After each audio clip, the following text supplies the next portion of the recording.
Hey guys, Hey, welcome. hey. Happy holidays. Happy holidays to you. welcome y'all. Hey Kathy's there. in the chat. Kathy Southern here. Overdrive. Bourbon Engineer. Brian Ware, Joe Carter. What else we got? Thanks for tuning in tonight, guys. We got 23 people watching. Be sure to hit the like button. It helps a ton to get other people to see that other people are watching this content. So that would be greatly appreciated if you could do that.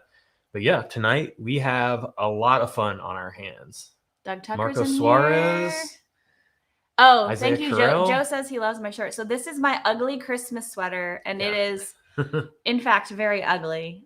We have like a little, I don't know if this is like a devil reindeer Santa well, it's or just something. Horns, and he has a beard apparently. But it's like a raindrop. It's a reindeer Santa situation, and a mitten, and you have candy cane. It's literally the ugliest Christmas sweater I've ever seen. So I had to have it for my ugly Christmas sweater. It's pretty bad. Jamie Lynn from Whiskey Rose in here. Hey. Richie Z. Brian Ware, the Bourbon Engineer, says Calumet 15 about to be cracked open. Awesome, guys. So thanks for joining in tonight. We are excited about this. We're going to be covering quite a few different things. SoCal Herps, Matt from Whiskey Wimps is in the chat.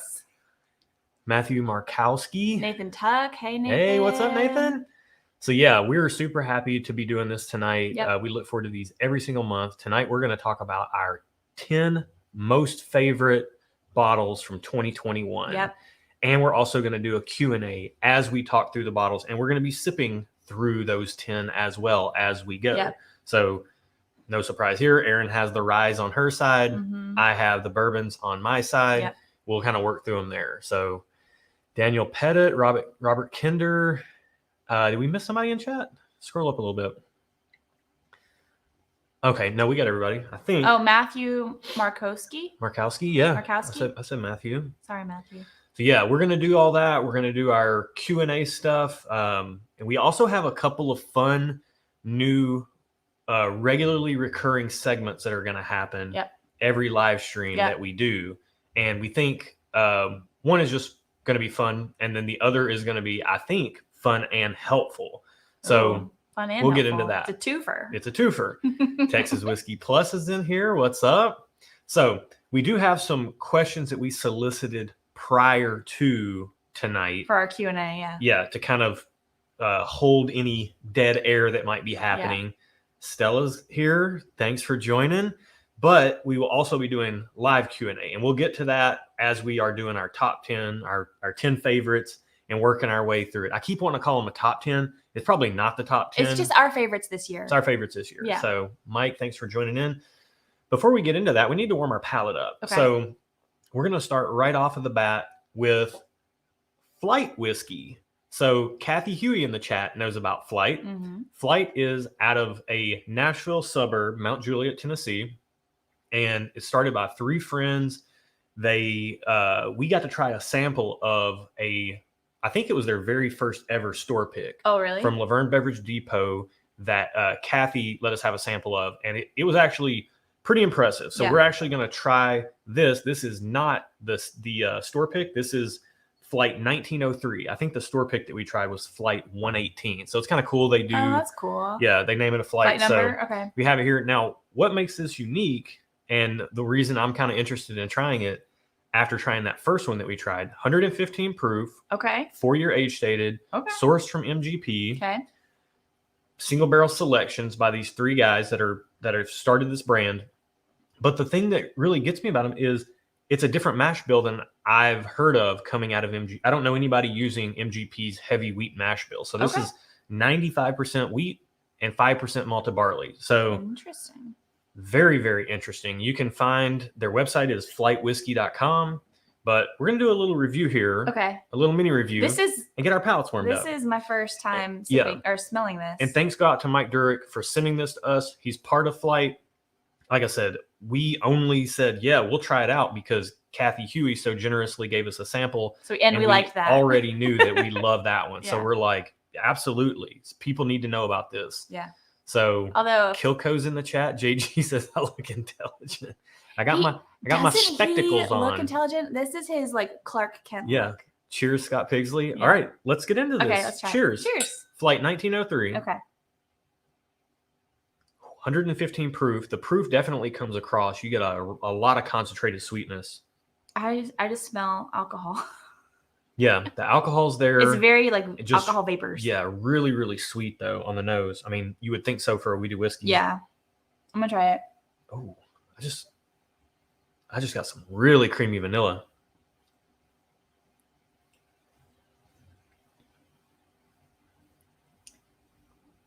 Hold on, I need a second.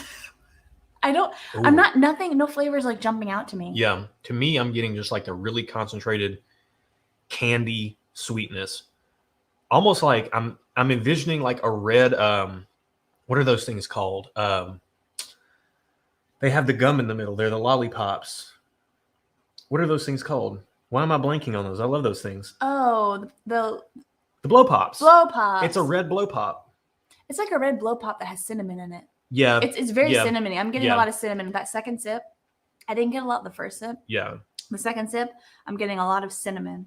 It was just dumped in there. You do get the cinnamon on the back end. Like the sweetness gets really concentrated right on the front of the palate, and then it just swells up into that cinnamony spice that just carries on, which is actually really interesting for a weeded whiskey. You know, they tend to be softer even at higher proofs. They don't tend to have as much spice as this is coming across, which is, you like rye. I like a high rye bourbon. You know, my beef with a lot of weeded whiskey is that it just doesn't have enough on the back of the palate. This one does. And I'm not left wanting for anything on this. I feel like for me, it's lighter on the front of the palate, though. Like when I first sipped it, I didn't get much. It took me a couple sips to get a lot. I don't know if that's just me today. Like this is... Yeah. It's sweet and soft. Is my first sip of the day, so it's sweet and soft, and then it just ramps up with that spice. My second sip is definitely hitting big time with that cinnamon, which I love. It's got that softness to it, but I think the youth and the proof kind of combine to give it a little bit of zip that some weeded whiskeys can be missing out on. What's the price point on this one? I actually don't know that. Okay, I should have got that, but. This right here, I think it's in like 27 different stores in the Nashville market. Okay. So if you're not from here, you're not really going to be able to get your hands on it, but it's 20 something stores in the Nashville market. And they've also expanded out to like, they're in Chattanooga area, McMinnville. They're all over the area. I will say that the flavor builds. Like it doesn't first hit me as a 115 proof. Is that what you said it was? But it's building. Like as I've had more sips, it's building. Mike and Megan said $50. Oh wow, that's crazy good. Okay, I'm buy all day. I'm 2 thumbs up at that. Oh gosh, I'm not 2 thumbs up to get this proof level. Like you think that's rare breed price? I'm 1 thumbs up. It's good, but it's not my favorite flavor profile. Yeah, but that's just a personal. You don't like that aggressive spice that's coming through. Yeah, and that's just a personal preference. I like that wild ride. I like that zip that it's got. Yeah.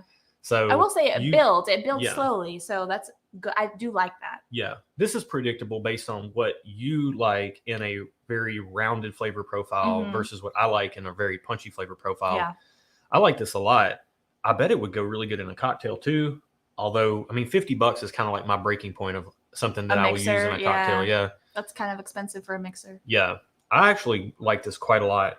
I wish it's been a couple of months, I think 2 or 3 months since we've tried the other flight sample from Kathy Huey.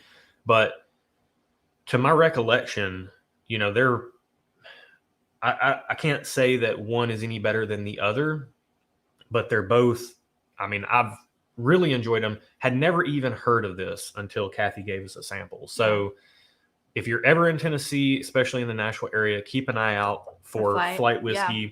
I don't know anybody else sourcing that 95% wheat MGP mash bill. I will say after a couple sips, this always happens. After I've had a few sips, the nose opens up, and I do smell the sweetness now on the nose. So yeah, so you're good. 1 thumb up. I'm a thumbs up. I'm 2 thumbs up. It's good. I like it. Yeah, I'm not used to this kind of experience on a weeded whiskey. So cheers to flight. Absolutely, we need to. You know, one of the things that's cool in the Nashville airport is like they'll have local companies that can get their stuff in there. Oh, yeah. I would love to see flight in the Nashville airport. That'd be cool. Flight in where you take flights. Yeah. I didn't even There's a lot. So I just went on a trip recently and I was in the Nashville airport and there's a lot of local Nashville restaurants in at least the Southwest Terminal, which was really cool to see, like local coffee shops, local like hot chicken places. It was cool. Like it's Nashville Airport is expanding, which makes me kind of sad, but also they're getting some cool things in it. So yeah, it's cool. Scroll up a little bit. Let's see. Okay. I know we missed some people that came in. Joe Carter. Who do we? Oh, John T. Welcome, man. Whiskey Nose is in here. Mike and Megan. Keep scrolling up. Oh, up. Yep. Okay, Scott Top Dog's in here. Tiny Dog. Keep going up. All right. I think we got everybody. Oh, hey. How about that? You got to keep going up to find it. How do I find it? You got to keep going up. It'll be highlighted. That's Nathan. We have a super chat. Nathan Tuck with a $20 super chat. Thank you so much, man. You'll be entered in. You'll be entered into a giveaway. So that's up next. So Can I not click it? Just click this? You have to keep scrolling up. It's okay, $19.99 super sticker. Perfect. So that's 4 entries into the giveaway. Can I not highlight it? We're figuring out YouTube. No, you can't do that. You have to find it in the list. Okay, I'm gonna find it. Yeah. I want to highlight this because that's really nice of him. We just have Flight Whiskey. We're going to be doing a flight giveaway. As you guys know, ever since we did that charity giveaway, turns out giving away whiskey is a ton of fun. And we've got enough whiskey that we can't drink it all ourselves. Yep. So we're absolutely going to be giving something away tonight. And it's going to be a flight of some of these pours up here that are in our 10 favorite of 2021. 2021. You've been saying 2020 all day. I'm a mess, guys. Oh, Eric also gave us a super chat. Oh, Nathan. There we go. Thanks. Thank you so much, Nathan. Jason Casarella's in here. Greg Johnson. Yeah, Greg Johnson. He said at 400 degrees in BNA. 400 degrees. If you want some legit Nashville hot chicken. 400 degrees. Aqui, the lady that runs 400 degrees, she is like a Nashville staple. Absolutely. Go there. ADHD whiskey. He says one month isn't enough. I know, man. It's a schedule issue. Thank you, Eric. Thank you so much. All right, guys. Rock Gut Review is in here. What's up, Ed? That's awesome. Cool. We've got some awesome people in the chat. Yeah, we do. We're going to be giving away a flight. Where's it at? Is it in banners? So if we have a mod present that could keep track of the giveaway, then awesome. If not, I'll enter in the entries after the fact. And then we'll run the randomizer and figure out who's going to be winning. So we're actually giving away one flight tonight. And then we're going to be giving away one other thing to the second, quote unquote, second place winner. And we'll get into that just here in a second. Okay. So this is not listed in the ticker that's running across the bottom right now. But hey, Top Dog, Mrs. Top Dog. Hey, Renee. Welcome. John and Renee, thank you, guys. So one of the things that we've started doing, that we figured out to do with our Patreon is these coordinated community blind flight nights. So for some of the tiers on our Patreon, we have these things where we will procure 4 bottles and we will put together a blind flight. Yep. I'll know what's in the flight, but I won't know the order. Erin won't even know what's in the flight. Yeah. She'll just mix the groups up, and then we will hand deliver those to people, and then we'll all hop on and we'll do a flight together. And we did one in December with some patrons, and it was a ton of fun. And it was, we all happened to have a lot of the same bottles, so we did that, and it was a ton of fun. And I was like, all right, we've got to do this in a more coordinated fashion, so that you guys are double blind, just like how we're double blind when we taste on the channel. Oh. Highlight that. Joe Carter. By the way, thank you, Joe, for the super chat. Yeah. So Old Elk, Greg Metz is a former MGP distiller. So Old Elk has their own contract distillation wheat recipe with MGP. So I don't think it's that. Redemption, I'm not sure. I'm not sure about that. That's unconfirmed. I don't know a lot about Redemption, to be totally honest with you. It's not something that we see a lot in our market. We have a first timer. Aiden, what's up? Knucklehead. First time like here. That. Hello, Merry Christmas. Merry Christmas. Cheech is in here. Welcome, welcome. So happy to have you guys. Kathy said the blind flight was awesome when we just did. It was fun. Yeah. Tim's in here. Tim Fain. Hey, Tim. Who else do we got? All right. Aiden, Richie. Doug Crisso. Yeah. welcome aboard, man. Doug just did one of the flights he got from us from our charity thing. Oh, yeah. Yeah. And that was a ton of fun watching him do that. Keep on scrolling down. Are we down? Okay, cool. We're caught up. We did it. We're caught up, guys. So, all right. So what we're going to be doing is we're going to give away the flight, and we're also going to give away the opportunity to purchase a virtual participation spot. We just got 2 super chats. Okay, we can't talk over each other. I'm sorry. I'm sorry. I'll just silently highlight. Thank you, Jay. Thank you, Connor. Yes, thank you guys so much. So these virtual or these community blind flight nights, coordinated blind flight, hand delivered to your door. We're putting these together, and it's going to be a ton of fun. We have a couple of available open slots that we want to reserve for patrons. Right now, our Patreon community is small, so we need to sell these things out. Yep. So we'll have the opportunity, whoever doesn't win the blind flight tonight, of a few of our favorite pours from the year, the second runner-up will be, we'll have an opportunity to purchase a virtual participation spot wherein whiskey gets hand delivered to your door, and we do the flight together. We get to all do the community blind flight night together. Must be 21 plus, must live in the United States, yes. Yada, yada. You guys know the drill. So we're going to do all that. So if there's a mod that can keep track, that's awesome, of the super chats. If there's not, then I'll run it. I think I already said that. Okay. So, if there is a mod that's in here and wants to keep track, let us know. Let us know. Yeah. So that's our business out of the way. Yes. As far as that stuff. So that's your business. We have 2 new segments that we're going to start instituting. Yep. Every live stream. So the first is thanking our Patreons. Yep. Patrons. So, patrons. Thanking our Patreon community. Thanking our patrons for supporting the channel. There's a lot of things that are going on in this channel that we just wouldn't be able to do without you guys. It's making it a ton more fun for us to be able to do things and share things with you guys. And that's what we like to do. Yes. And this sweater is really hot. And my sweater's hot too. It's like I'm wearing a carpet. It's so heavy. It's like the heaviest sweater. Yeah. So sorry. We are going to take a minute, and we have 26 patrons right now. Yes. So we're going to shout them all out. We're going to shout them all out. And then as we go on future live streams, we'll shout out new patrons that join after that. Yep. But our Patreon, and you can see the details of it down in the description below, the video description below.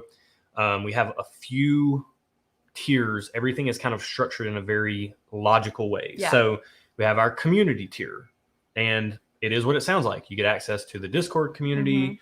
We chat back and forth. You see some behind the scenes posts, some stuff like that. We help each other out. We encourage each other. We chat whiskey. We're pretty active on Discord. Yeah, for being such a small community so early on, like it's definitely popping off. You have to silence your notifications. I have to silence my notifications because it is popping off, and I'm getting like buzzed while I'm at work. So I'm like, Josh, I have to silence this. Yeah. So I'm in there a lot, and Erin is in there sometimes. I do check from time to time. She'll pop in. Yeah. But in that tier, we have Adam. I'm going to refer to my notes here. Well, I know we have Nathan Tuck in there, and we also have Adam Wolbers. Hope I'm not butchering your last name, Adam. So we thank you guys for being part of the community, and every tier builds on the next tier. The next one, yeah. So the previous one. Yep. So those are in our community tier, and then a step up from the community tier is our whiskey nerd tier, which is near and dear to my own heart because you are a whiskey nerd. I am a whiskey nerd. Yep. So in the whiskey nerd tier, we have Ed Sturger, which Ed supports a lot of channels. He's amazing to have on board. Absolutely love having Ed be a part of our community. We have Joe Carter. I'm seeing Joe right there. Yep. So we got Joe in there. He said all the blind flights are fun. Yep. We have Steve Pitzer, and we have Leon and Trish Schmidt from Whiskey Eyes, the channel. So we're super happy to have those on board in our whiskey nerd community. Then the next tier up from that is the bonus content tier, because we do 2 additional videos every week on Patreon. Yeah. They're uncut, end of day. Uncut, unfiltered, end of day. Sipping on something in our PJs usually. Yeah. Before we watch our show at the end of the night. And those are a lot of fun because, you know, it's like the bloopers are built in and there's no editing. No. We don't take anything out. And everything we do on the channel is blind tastings. So even we've started to do on our topical conversational videos, we've started doing blind tastings even on those out of a blind pool. But on our Patreon, we can actually review specific samples, new bottles that we get in. You know, we can take requests. Yep. You know, we can do all those sorts of things. We can have a little more flexibility. Right now, we're doing a 12 Days of Christmas thing. some via post, some via video. So blind samples. Yeah. So yeah, that's a ton of fun Yep. to be able to do those extra videos and share those with people. Can I shout out our bonus content tier? Yeah, shout out. Okay. Okay. We got a lot of people in this tier. On this tier, I want to thank Dennis Weedman, Eric David Gunderson, the man with 3 names, Barry Hawk, Wendell Wilson, David Haynes, Doug Tucker, Jim and Carol Rector, Matt Watson, Gordon Banks, Keith Schmidt, and Mark and Barbara Suarez. Yes. So thank you all. Quite a few of those people are here in the chat right now. So thank you guys so much for your support. We have so much fun doing those bonus content videos. Yeah. Like we look forward to those so much. Yeah. It's the only time we ever get to drink things and we know what we're drinking. Yeah. Pretty much. It truly is. Yeah. And we get to hang out and cut up with you guys. Yeah. So then beyond that, we have our Whiskey with Friends tiers. And we have a few different tiers for that. And this is the newest thing that we're talking about with these coordinated community blind flight nights. Yep. And we have several people in there as well. And it's almost like a lot of channels do barrel picks. We don't have enough pull to go do barrel picks. And, and we love doing blind flights. It's one of those things like any woman that would want to be with me, you have to kind of question what's really going on in their head. Like any distillery that's going to give us a barrel, like what's really going on at that distillery? I feel like I should be offended right now. No. Should I be offended? No. I think I should be offended. But instead of doing it and we don't want to do barrel picks necessarily. No. Like if we have the opportunity, great, but it's not something we're out to do. We want to have fun with the community. Yeah. And blind tastings and blind flights are our way of having fun. So that's what these tiers are for. And it's just like a lot of people do with like tiered access. Suze is on. What's up, Nate? Local guy there. And David Small's in here. Yes, Greg, Josh is digging a hole. Yeah. Yeah. But we have a few people in here, and it's just like any other barrel pick tiered access goes. So in our first tier, we've got Chris Roop and Josh Smith. They get first dibs on the tickets. And then we have a tier 2, which was recently instituted. We just made that tier, so no one's in it yet. Nobody's in that tier. But then we have our tier 3 patrons, and that list is pretty long too. We've got Greg Johnson right there, one of our original patrons. Him and Brian Cusco, I think, were our first two, right? And Brian Cusco is also in that tier. So we can't thank you guys enough. Oh, Joe said he and Jess just upgraded to Whiskey with Friends, so they can do the blind flights. Awesome. That's awesome, man. That's cool. We're looking forward to it. We've already got the bottles planned for the first one in January. So we got that going on. We've got Kathy Huey and Jason Casarella. They're in the chat tonight.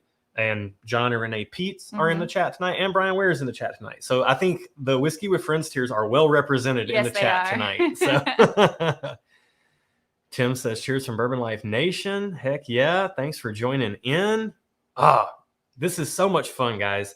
Like, we are so excited about these. So that's our current Patreon list. Yes. Our patrons that are supporting the channel, who are doing fun things with us. And that's what we want to do. We want to do fun things with you guys. So that's what that's for. And that's also what these live streams are for. Yeah. Is to have fun with you guys. You don't have to support us on Patreon to be able to have fun with us. We're here right now. So let's have some fun. Okay. You ready? Let's have fun. Okay. Let me check my notes. I like fun. Fun is fun. Wait, are we going to get into the Q&A? Like, that's what this is. We are going to get into the Q&A. And the Q&A and our favorite 10 are going to overlap. Okay. And that's going to be the majority of the live stream. But we have another recurring segment because we always try to bring something of value, something of worth, even if it's just our opinion, which ain't worth much, but, it's just our opinion. But we appreciate you guys tuning in. Yeah. We're going to do an in memoriam segment every live stream. And this is in memoriam of bottles that are gone. Yes. Bottles we have finished. Sad times. Sometimes. So, and just saying that you finished a bottle doesn't really tell anybody anything. Yeah. But speaking to your experience over the course of that bottle, I think is very telling. And would we buy it again or not? That's really the biggest. Tell there. That's voting with your dollars. It's fine to say something's good, but are we going to actually go out and buy it again? If not, I mean, I think that speaks volumes. So we're going to do every live stream, any bottles that we finish between the last live stream and that one, we're going to keep around and we're going to show them and we're going to talk about them. If we buy them again or not. Right. So we've got 3 different categories here. We've got not going to buy it again. Okay. Because we just didn't care for it for one reason or another. And we'll talk to that. We have a good question I want to save. Okay.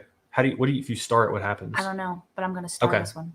Oh, it sends your start. That's awesome. Okay. We're learning so much stuff right Chase, now. we got your question. We got your question. Okay. Yeah, we'll definitely get to that. So we've got bottles we wouldn't buy again because we just didn't like them. We'll speak to why. Yeah. We've got bottles that we may or may not buy again, and we'll speak to that. And then we have bottles that we would definitely buy again.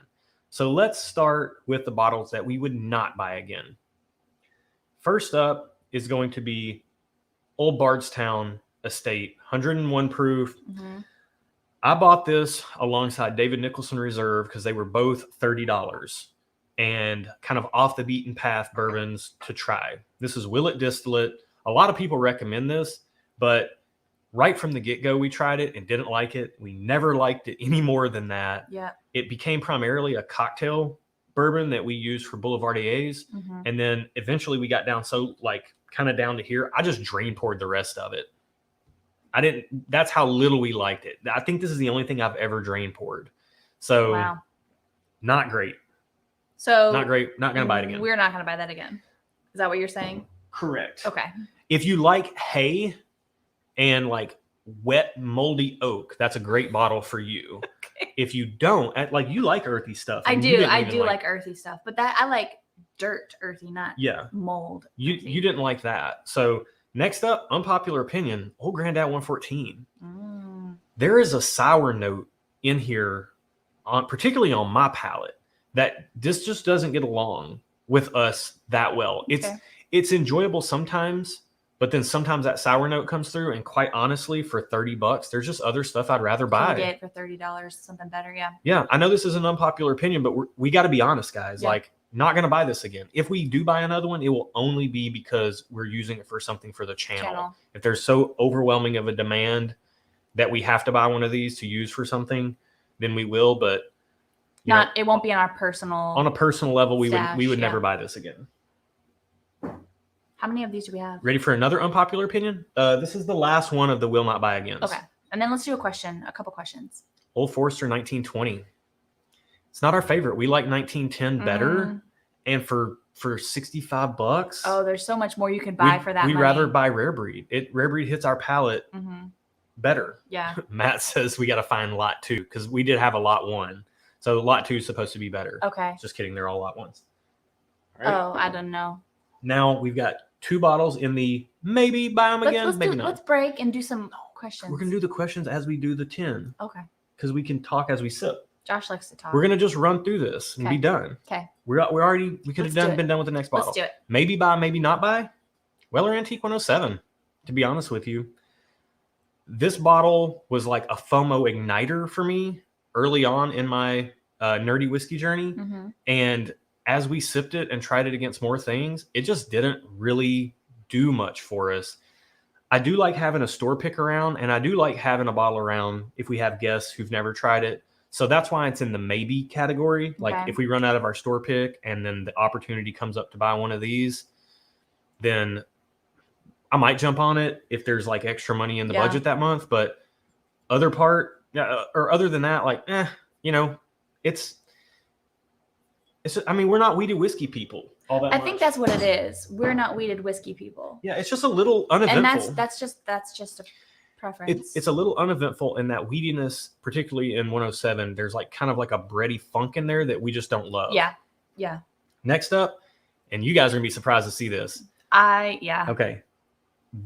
This is a New Riff store pick. Okay, and this is in the maybe for a reason. Okay, this is the maybe buy. This is a store pick, 116 proof bourbon, single barrel proof. If this were the only New Riff I'd ever tried, or this was the first bottle of New Riff I ever tried, it might put me off from ever trying any more. There was a rubber cement note on this, not up front, but in the background, that was off-putting. However, we've had several other New Riff single barrel proofs and absolutely loved every single one of them. Yes. Other than this one. So I'm putting this in here because there's a lot of people who know how legit New Riff is. But then there's also a lot of other people that say, I've tried a New Riff pick and it was garbage. I didn't like it. Yeah. Okay. Single barrel roulette, that happens. So if you've tried it and you got a bad barrel, give another one a shot.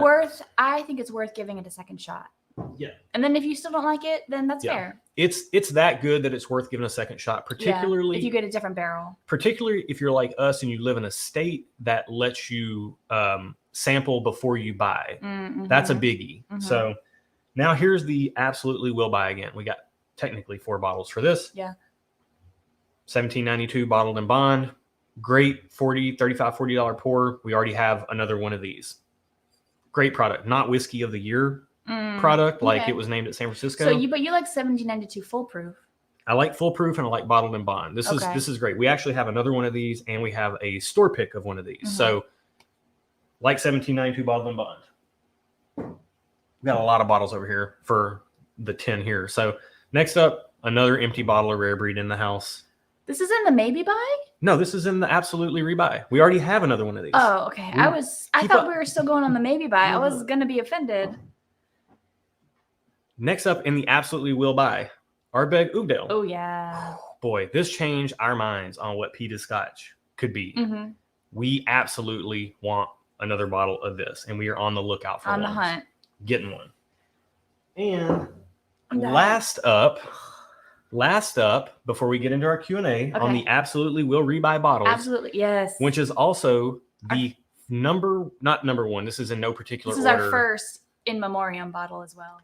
It's our last in memoriam bottle. It's our first 10 favorite whiskeys of 2021. And it is New Riff single barrel proof rye. This is queen. It is so good. This is 106.9 proof and unreal good. It's gone up against Wild Turkey Cornerstone. Yeah.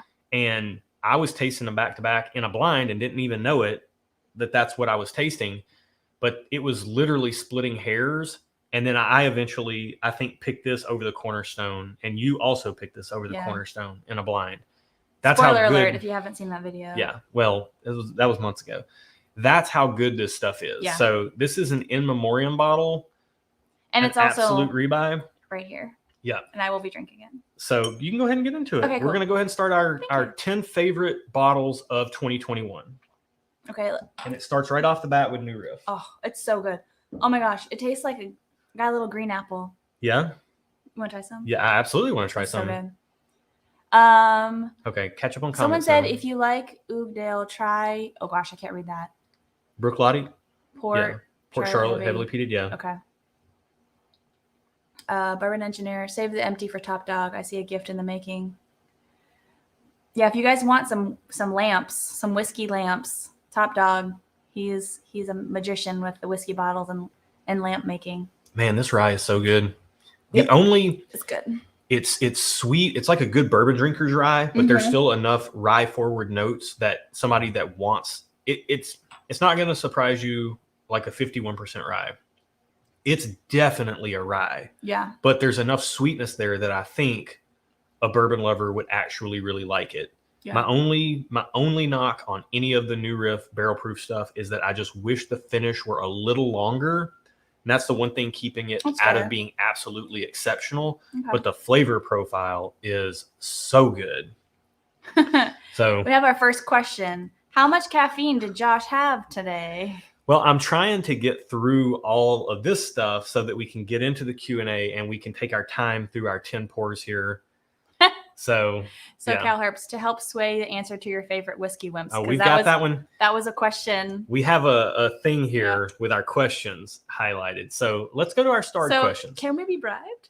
I guess so. We can actually start. We're going to start the Q&A now, and we're also going to work our way through our 10 whiskeys as we go. Okay.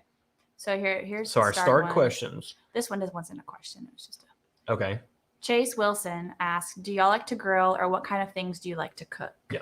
So I love to grill, and I've had a bunch of different things over the years. Right now, I have a pellet smoker, Camp Chef Woodwind, 24-inch Wi-Fi, 24 Wi-Fi. Love the thing. I love cooking on like a Kamado Joe or a Big Green Egg. And those are a lot of fun, but this Woodwind with the sidekick is so fun because I can do everything in one unit. And we don't particularly love like a super heavily smoked meat.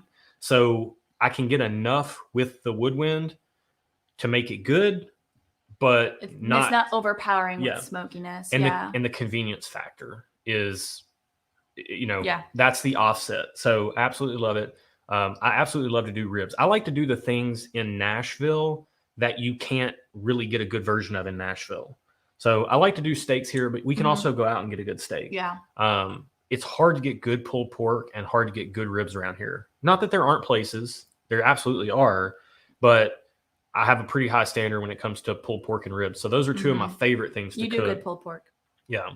And in all my years, I've never solo done a brisket. It's just, it makes so much food and it's a lot for us. Yeah. So I need to make one and freeze it. But I'll do like chicken wings. I'll do chicken. I love doing smoked chicken. Thanksgiving meals. Oh my gosh. Smoked turkey. Josh did the best Thanksgiving with stuffing. turkey with stuffing in it. So good. Yeah. So good. Absolutely. So Robert Kinder. Okay, here's another question. Oh, wrong one. It'll jump on you. It does jump. There we go. Okay. So have we ever tried Midwinter Night's Dram? Aaron, it was a question for me. Yeah. Yeah, we've tried. Josh, Tudor, Omega. I've tried Winter's Night Dram. Right? Right? That's Act 9. I like that one. Glass 2. Yes. In our favorite you whiskeys didn't even know of you were the segueing. year. Aha. It's Robert played right into our hands. Is it this one? It's the second glass on Aaron's side. So Act 9. This is Midwinter's Night Dram. Act 7 of Midwinter's is the first nice rye that we ever got our hands on. And I liked it a lot. You liked it. We went on to Act 8. We got one of those. I liked it a lot. You just liked it. Act 9 is more rye forward than those other two acts. And you love this one. I love this one. And I actually really love this one too, because there's just more complexity on the palate. So this is actually whiskey number 2 in our favorite whiskeys of the year. This is scene 5 for anybody that cares. Talk about what you're getting here. Let me try. I get a little bit of a pencil eraser, but I dig it. He also asked if you were Tudor or Omega. I like both. I love the Black Bay GMT. I can verify he likes both. I love the Black Bay GMT. I love the Black Bay 58. I love the Moonwatch. I've had a couple of Moonwatches. I've had, I think, 3 different Moonwatches, and I don't have any currently, unfortunately. But I can see myself getting into both of those brands down the road. A Black Bay GMT for sure. Yeah. Man, this is, so when you say pencil eraser, I think what you're picking up is the sherry finish. Maybe.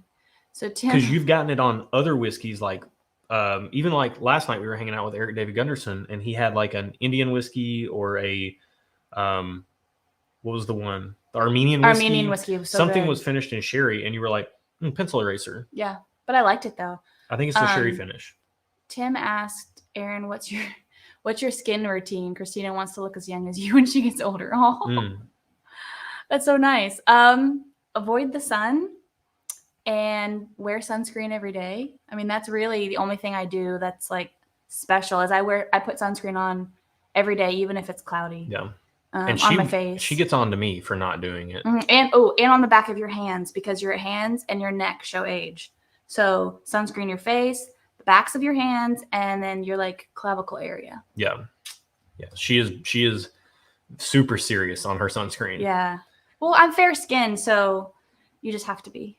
So this Midwinter's Act 9, you get that sherry or the port, the ruby port finishing. You get the sweetness from the port wine right up front, and then you get the rye just kind of like rolls in, and then it rides out, and it's so good. Roll all day. Yeah. Ride all night.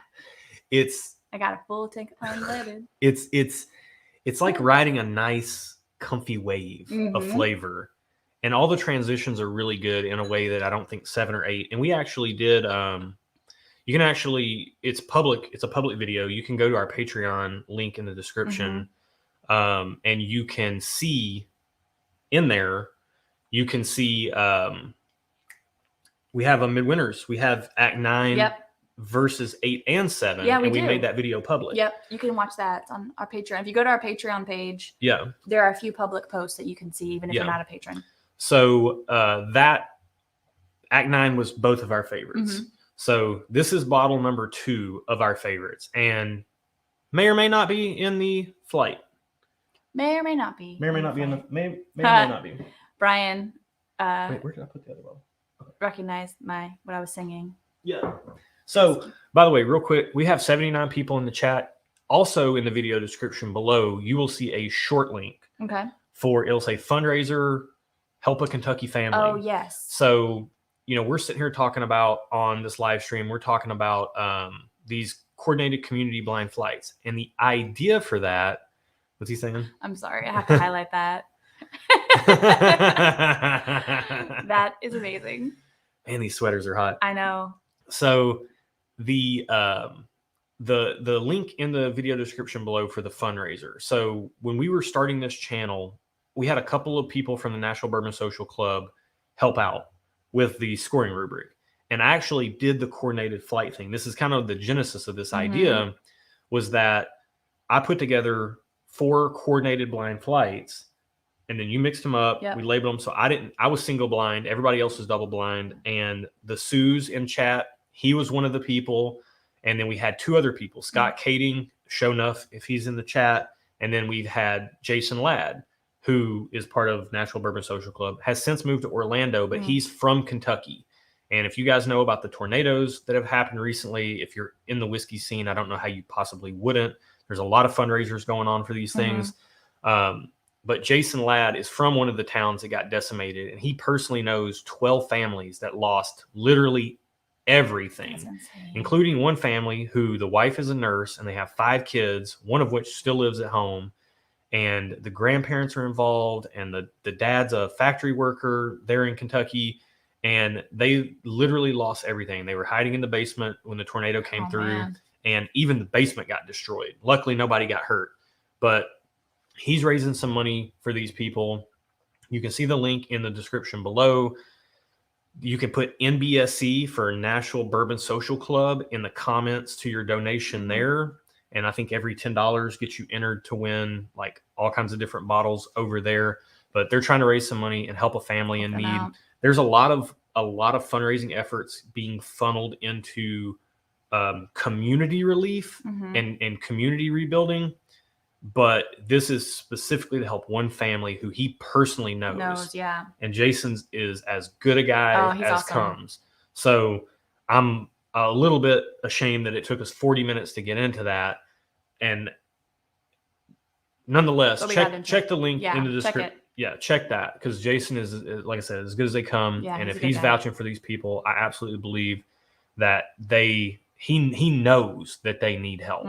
So he has been talking about this as soon as it happened, and it's just heartbreaking to think about losing everything just because of a storm. So let's get into some questions that we got previously, so we can ask for more questions. So we'll start. We have 3 different categories. We have whiskey questions, we have channel questions, and we have personal questions. And the questions you guys ask don't have to be in these categories. These are just questions we collected beforehand that fell into some categories.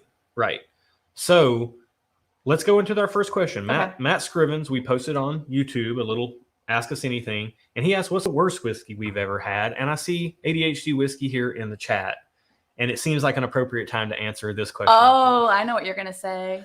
Honestly, Dickel Tabasco is absolutely the worst. Is that even considered a whiskey, or is that a liqueur? I don't know. Ask Matt. I wonder. Matt, is it actually considered a whiskey? That stuff is awful. It's absolutely atrocious.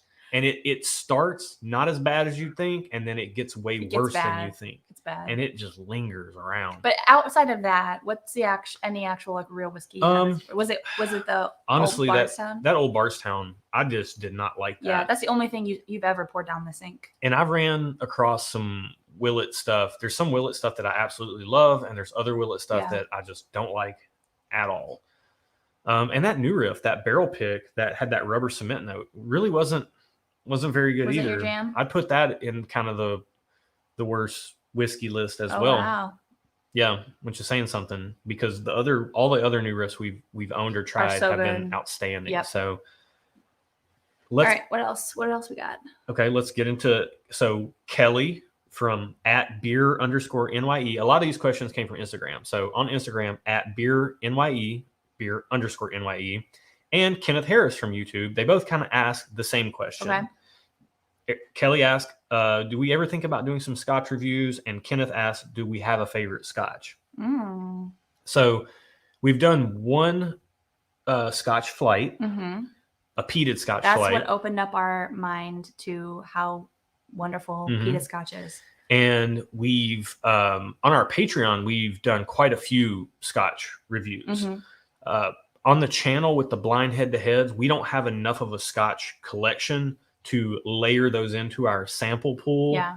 Because like if we just use like 2 bottles of Scotch we have, and then when we taste them, we immediately know it's one of 2 Scotches. We just don't know what's in what glass. But on our Patreon, we can do a little bit more. So, you know, we do more over there. As far as favorites go, I mean, for me, it's Oakdale, Ardbeg Oakdale. Yeah, same. It's so good. It was so good. It is. Oh, I'm serious. Like that's as good as anything out there. It's really good. As far as, I mean, you name it, like your Buffalo Trace allocated stuff, your Stag Juniors, all that stuff.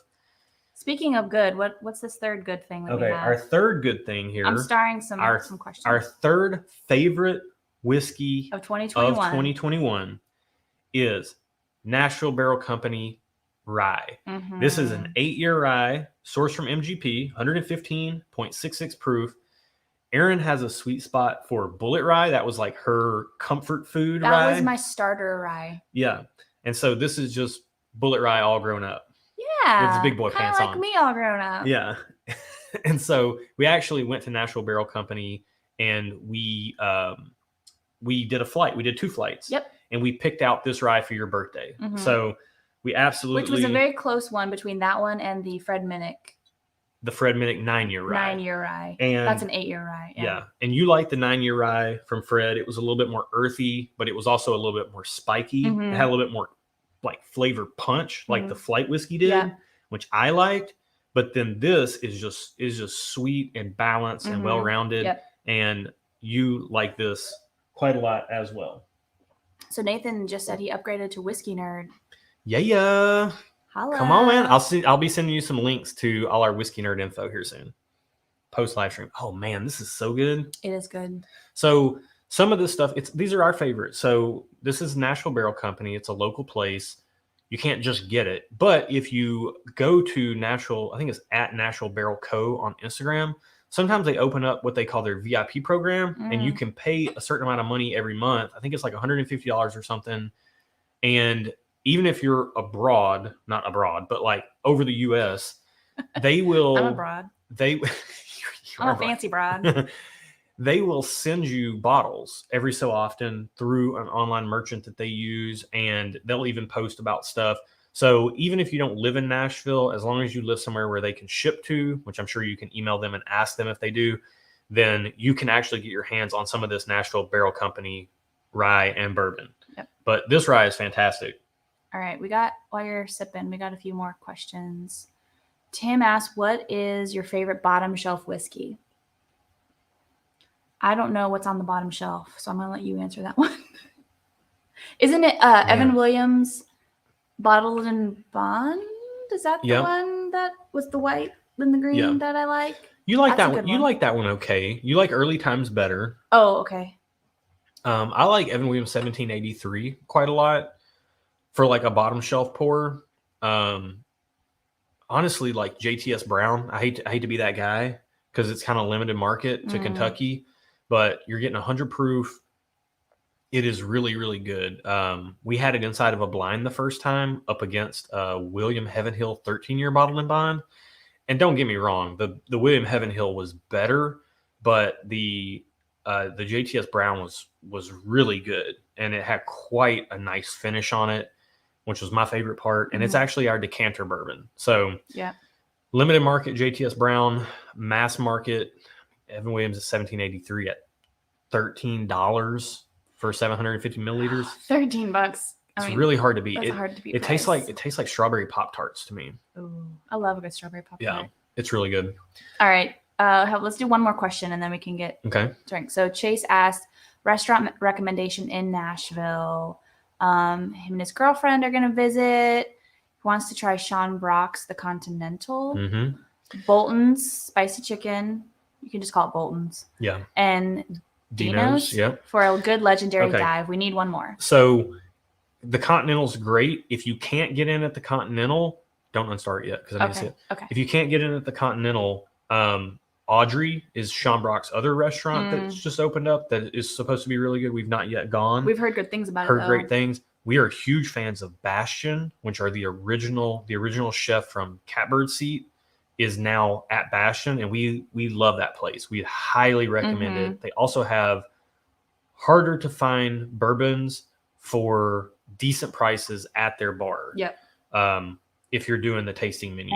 We like that tasting menu experience, but Continental will fill you up. Yeah. Some of these other places will be a little bit more like finger food. You might leave hungry. Bastion filled me up. You're paying more for the experience in some of these tasting menu places. Instead of Bolton's is good. If you go get the chicken, that's fine. Absolutely get the fish as well. Spicy fish. The spicy fish with some yellow mustard. It is so good.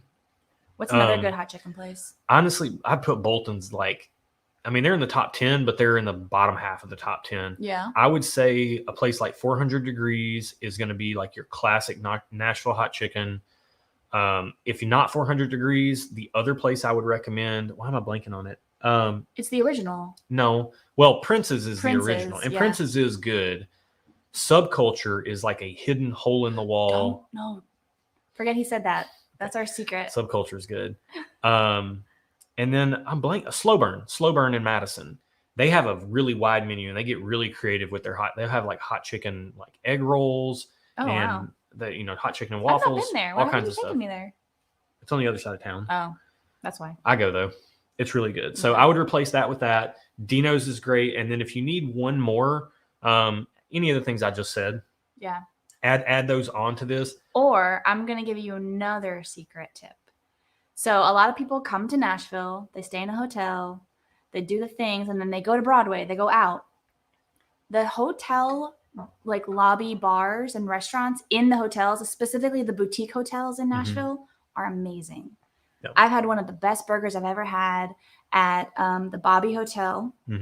Noel is good drinks, probably not as good food, but the Bobby Hotel, that's my secret. Yep. Like the Bobby Hotel lobby bar and restaurant is amazing. Not the cafe out front; it's in the back. Yeah, and I will say, if you find yourself in that downtown sector, I would absolutely try to get in at Gray and Dudley. That's a really good spot in a hotel. Yeah, it's a little pricey, but it's worth it. Yeah, it's really good. That would be my other recommendation to add to the list, and that'll get you in these other places. You're around town. Gray and Dudley will get you downtown. And then also close to Gray and Dudley is a place called Black Rabbit. Good bar to hit up. Good bar. That's a little smaller of a space, dark, moody, kind of cool. Yep. And then there is, what's the bar underneath Gray and Dudley? There's is it Gray and Dudley? No, it's Art Museum attached. There's a basement bar that brings you out to that 2nd Avenue alley. No. You're thinking about Bobby Hotel. Oh, it's the Bobby Hotel. They have a garage bar. A garage bar downstairs in the basement. That's what I'm thinking of. Let's go ahead and do top dog. Who's the biggest influence on your bourbon journey? Josh. So far. Josh has been the biggest influence on my bourbon journey. So it pops up. Here you go. That's my answer. Biggest influence on your bourbon journey so far? Me? Yeah. Really? Yeah. That checks out. Well, because that's why I try anything new. Because I'm such a creature of habit. If I find something I like, then I like it and I'll stick with it. You challenge me to try more things. Yeah. I'll say, honestly, this is going to sound weird. As far as on a personal level, it's probably been a lot of the people locally that I've shared samples with or swapped samples with. One of which is you and Renee, Brian, a lot of the NBSC, National Bourbon Social Club people, huge influences because it's let me try so many more things. And it's, I'm sharing stuff. Other people are sharing stuff. That's been an absolute ton of fun. On a channel, if you want to adapt that to a channel question, I would say like Phil and Julie at the Bourbon Van and the Black Bourbon family, like seeing people who go on and, you know, they're just themselves and it's really laid back and they're just, it's their personality shine through like who they are. And we love all the other channels, like Matt's in the chat, absolutely love ADHD Whiskey. You know, that's one that we'll watch together. But to be able to see the couples that do it in their own way gave us the confidence to say, okay, let's do it in our own way. Yeah. And, you know, we don't try to be like them. We just try to be us. But they're definitely a big inspiration. Yeah. No. Yeah. All right. So we have a few more questions. I'm starting. Do you want to get into our fourth favorite? Let's get into the fourth favorite. Shout out. And these aren't in order. Like this is order. not our fourth favorite. This is just the fourth one we're talking about. No particular order. Barrel Seagrass. Now, shout out first off to Eric David Gunderson for hooking us up with this bottle. And secondly, shout out to Jason C. at Mash and Drum, who just named this his Rye of the Year. Oh, did he? This stuff is fantastic. It's really good. I think it's so different that you're either going to absolutely love it or you're going to absolutely it's not it's just okay. You're either going to really like it or you're going to be like, nope, not for me. We happen to absolutely love it. Yeah. So get into that. That's our fourth glass. 118 proof. We are on the lookout for another one of these. Yeah, this and the Oakdale are very high on our list of things that we have to absolutely repurchase as soon as we see them. Oh my gosh. It's earthy and fruity. It's all, but not like syrupy sweet. It's like all my favorite things. On the nose, it smells like alcohol and rye, but then I know on the palate, it tastes like earth. No, fruit. Now the sweetness is coming through. Is it? I think I got. Is it apricot that's in there? Yeah, apricot brandy finish. Yeah, you get that apricot or apricot, however you say it, and but it also has that earthiness that I love. It's so good. Man. The rye spice just hits right up front, but then it so quickly transitions into that apricot brandy. And it's coating and it's viscous and it's oily. Yeah, I want to bottle this. Yeah, Bourbon Engineer says smells like Skittles. I'm getting like a Skittlesy, I like to take a handful of Skittles of all the different flavors and throw them all, chuck them all in there, chew them up. And the aftertaste of that is like the aftertaste of that Barrel Seagrass. Man, this is so good. It is so good. You can't have any more of this. This is mine. Yeah. Let's do some more prepped questions that we have. All right. So, Mike Angelrod at Mike Angelrod on Instagram asked, "What Japanese whiskeys have the two of you tried? Thoughts?" So, I think our Japanese whiskey is pretty limited to Suntory, which is the Toki and the Hibiki Harmony. And Hibiki Harmony was actually opened my eyes to what whiskey could be. And was that the first whiskey we ever had together? Toki was the first whiskey we ever had together. On our third date. Yeah, and we'll get into that in some future questions. Yeah. But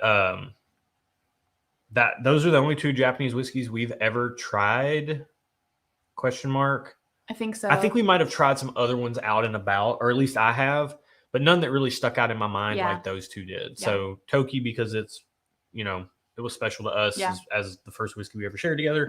And then Hibiki Harmony, because of the complexity and the layers and the nuance, was like the first meat pour I ever had years ago that really opened my eyes to what whiskey could be.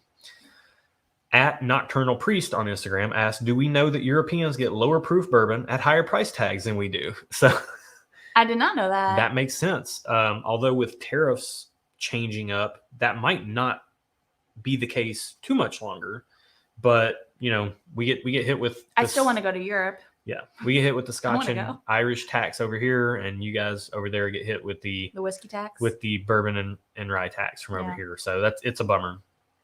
And this question I love. This is from my buddy Jack at Mako Jally from Instagram. He kind of had a trio of questions that I thought was really good, and they kind of went together. Ideal max number of bottles in a collection, the hunting list of bottles that we're looking for, and the one bottle that we seek but haven't acquired. So our idea of what the max number of bottles a collection should have is going to be very different. What's yours? Well, less than what you have now. Whatever you have now, minus 10. Okay.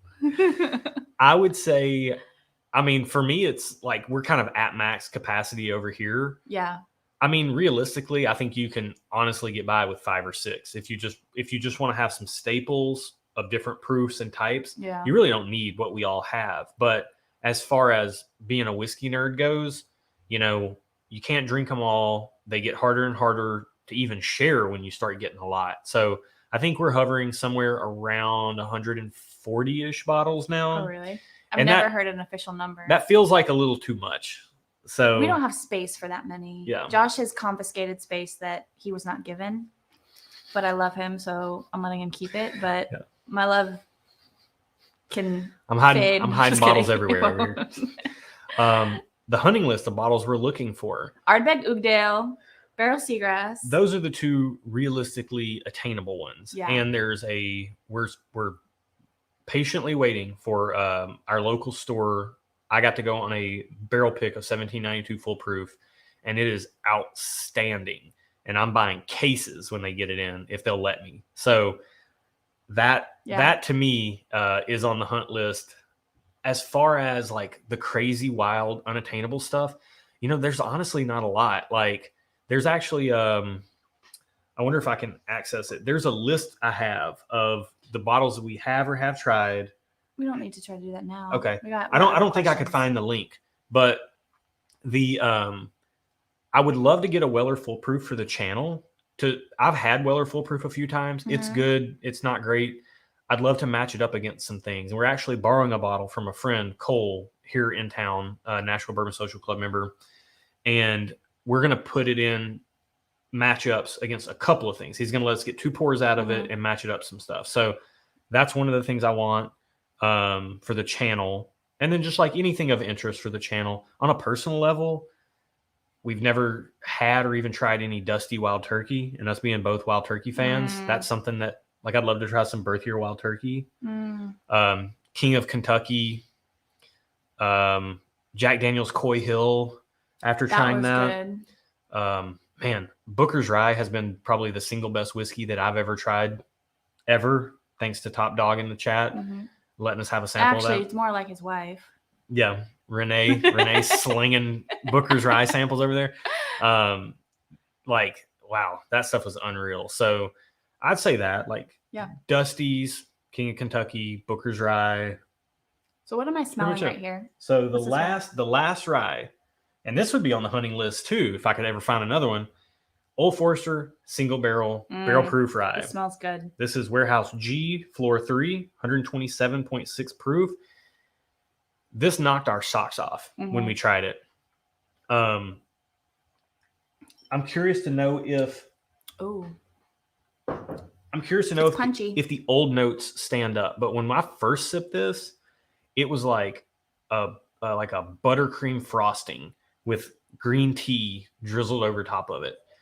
It was so good. And we actually, the first time we ever had this, not this barrel, but Jason C., when we were on the Mash and Drum, he put this in a blind flight. And this was both of our favorites as far as like what we would want to sip again. Yeah, it's good.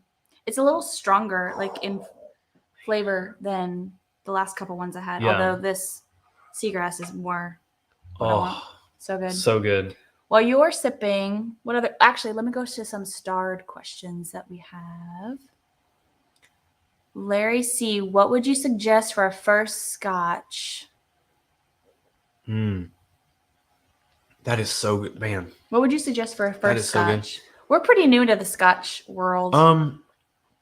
You know, all the 12-year stuff, like I think Glenlivet 12 or Macallan 12, you know, for years and years, like I can go back 10, 15 years and going out to, you know, birthday dinners or something like that and just ordering a Macallan 12 or a Glenlivet 12. It's hard to go wrong with those. They're very approachable, non-peated, but they got a little bit of smokiness, so you still get the character. I'd go that way. Yeah. So Connor wants to know, with regards to mash bills for bourbons, what does your preference tend to lead toward for a bourbon? More balanced, wheated, or rye? You like a balanced rye. I like a balanced rye. That is what I found out. Yeah. I like a really punchy bourbon. It typically, I can find that in a high rye bourbon, but it doesn't necessarily have to be a high rye bourbon. You can do it with age and proof. Yeah. I just like a big flavor punch. Yep. All right, so the bourbon engineer. Now we're rolling. I know. I'm keeping you on your toes, bro. Okay, so. All right, hold on. No. What are each of your preferred proof ranges? Noting that Erin is winning on the proof guesses in the Very Berry Christmas, which if you're on Patreon, you know what he's talking about. It's almost out of reach now. Josh and I are doing a competition. It's the 12 Days of Christmas given to us, a flight given to us by Barry Hawk. So we're calling it a Very Berry Christmas. Yeah. And there's a competition aspect involved. And surprisingly enough, I'm in the lead, but I don't want to jinx it. We're through 9 days. 9 of 12. And Erin is up 6-3. And I mean, if she gets 2 more points, this thing's out of reach, guys. I'm really which is shocking to me because I'm in a bad spot right now. I should not be winning. What's your proof range? Answer Brian. I don't know because you want me to answer for you? I want you to answer for me because you know my proof range more than I do. I think now you're kind of really sitting in like the 1 to 110, 15 proof. Yeah. Like that's my sweet spot. Rare breed's 116.8. You're kind of in like that bottled in bond to rare breed range, but it can't be spiky. Yeah, like you don't like it if it's spiky. Balanced. Well-rounded. Mm-hmm. I like anything that's like an easy sip would be 100 proof for me to just sit down and have and enjoy. Much less than that doesn't really do too much for me. I'd say my preferable proof range is something in like the 110 to 125 range. Yeah, I would say. Yeah. And if you go above that, I got to be ready for it. Okay, I have one more question and then we'll move on. So, Bogies and Barrels, what app do we use to pick our blind flights that holds that info so you can react to price and availability? It's a Google spreadsheet, right? It's not a spreadsheet. It's like Google Forms. It's a Google Forms. Like if you look at something sometimes, like it'll have a question and then it'll have a drop down where you can click the button and it will give you the options, but you can't see the options until you click the drop down. We've adapted that to where when we have matchups in our blind key, like let's say our blind key starts at number 10. So let's say we have 10 and 11 and you go into the forms, you'll see 10 parentheses, $50 dash 11 parentheses, $40. But it doesn't tell you any other information other than the number on the key and the price. So we do that. And then that's when I'll say, Erin, hit the button, and she'll hit the button and the drop down will come down and it'll say what the pour is and what the proof is. Yep. So that's how we do that. Google Forms. All right. What are we drinking next? What's one of our other favorites? All right. So that's our ryes. Let's review. We've got New Riff Rye, Midwinter Night's Dram, Act 9. We've got the Nashville Barrel Company birthday rye that we selected for you, but it's their Nashville bottle. If you happen to be around the area, it's an 8-year, 115 proof, and it has the state of Tennessee, and inside of it, it's written Nashville. We've got the Barrel Seagrass, and then we have the Old Forester single barrel proof rye. Those are our favorite 5 rye whiskeys for this year of the year. Of those 5, tasting through them just now, which one is your standout winner? Barrel Seagrass. Seagrass? Just because it's so unique and it's just what I want right now. I think Seagrass is my winner tasting through them as well. They're all so good though, so it's hard. An honorable mention to the Old Forester single barrel and the Nashville. They're all really good. I'd say these 3 are more my wheelhouse, mainly because of the proof. The New Riff and the Barrel Seagrass. You talk about the next one, and I'll kind of get us caught up on some. Okay, so chat. we recap that. Can we answer some more pre-submitted questions? Yeah. So Matthew MS Criv 3 at MS Criv 3 CRIV said, "Can you show us your collection of whiskey?" Now, I love this question. It's hidden throughout the house. First off, it's hidden throughout the house in multiple different locations. But secondly, this is like from the watch world. Like I like watches and I have a collection of watches, but none of them are particularly collectible. So I'm just an enthusiast. We're the same way with whiskey. Yep. We're whiskey enthusiasts. We have a group of bottles that you could call a collection, none of which are collectible, all of which are open. I don't think we have any sealed bottles unless it's like, I got a second FAE 02 from Maker's Mark. But we're going to open it. There's no reason to open both. Once we finish the first one. Right. Yeah. So we don't keep open bottle or we don't keep sealed bottles around. everything we get in, we don't even buy it if we don't intend to open it. That's just the way that we roll. So yeah, we have a collection, but it's rotating because things are going, things are getting emptied and new things are getting added. So yeah, and it's honestly, it's just a lot of store picks and a lot of regular shelf stuff. It's really nothing special. At the Whiskey Pastor on Instagram asked an awesome question. He said, pick one. You can get store picks, or you can get all the limited editions and allocated bottles for the rest of your life, but you can't have both. So if you go with the limited editions and the allocated bottles, you don't get any more store picks ever again. If you get store picks, you don't get any of the limited editions or allocated bottles, which is honestly what most of our collection right now looks like, is a lot of store picks, very few limited and allocated bottles. I like store picks because they're fun and they're picked because somebody thinks they're really good. Yeah. Not just because they happen to come out of a barrel. Like, I don't know. My answer is store picks. Your answer is store picks? Yeah. If it were store picks versus allocated, I'd take store picks in a heartbeat. Including the limited editions makes me lean that way because the fact that most limited editions are really well crafted whiskeys. They may not be any better than anything else, but like if it's the difference in like a Four Roses single barrel store pick or a Four Roses limited edition, the store picks are awesome, but I'll reach for the limited edition. But you could never ever get one of those store picks. I know, but I'm saying I can't get the limited edition either. I'm just saying. But they're limited, so they're going to come out less frequently. You could get more if you got the store picks. That's true, but I mean, we're not.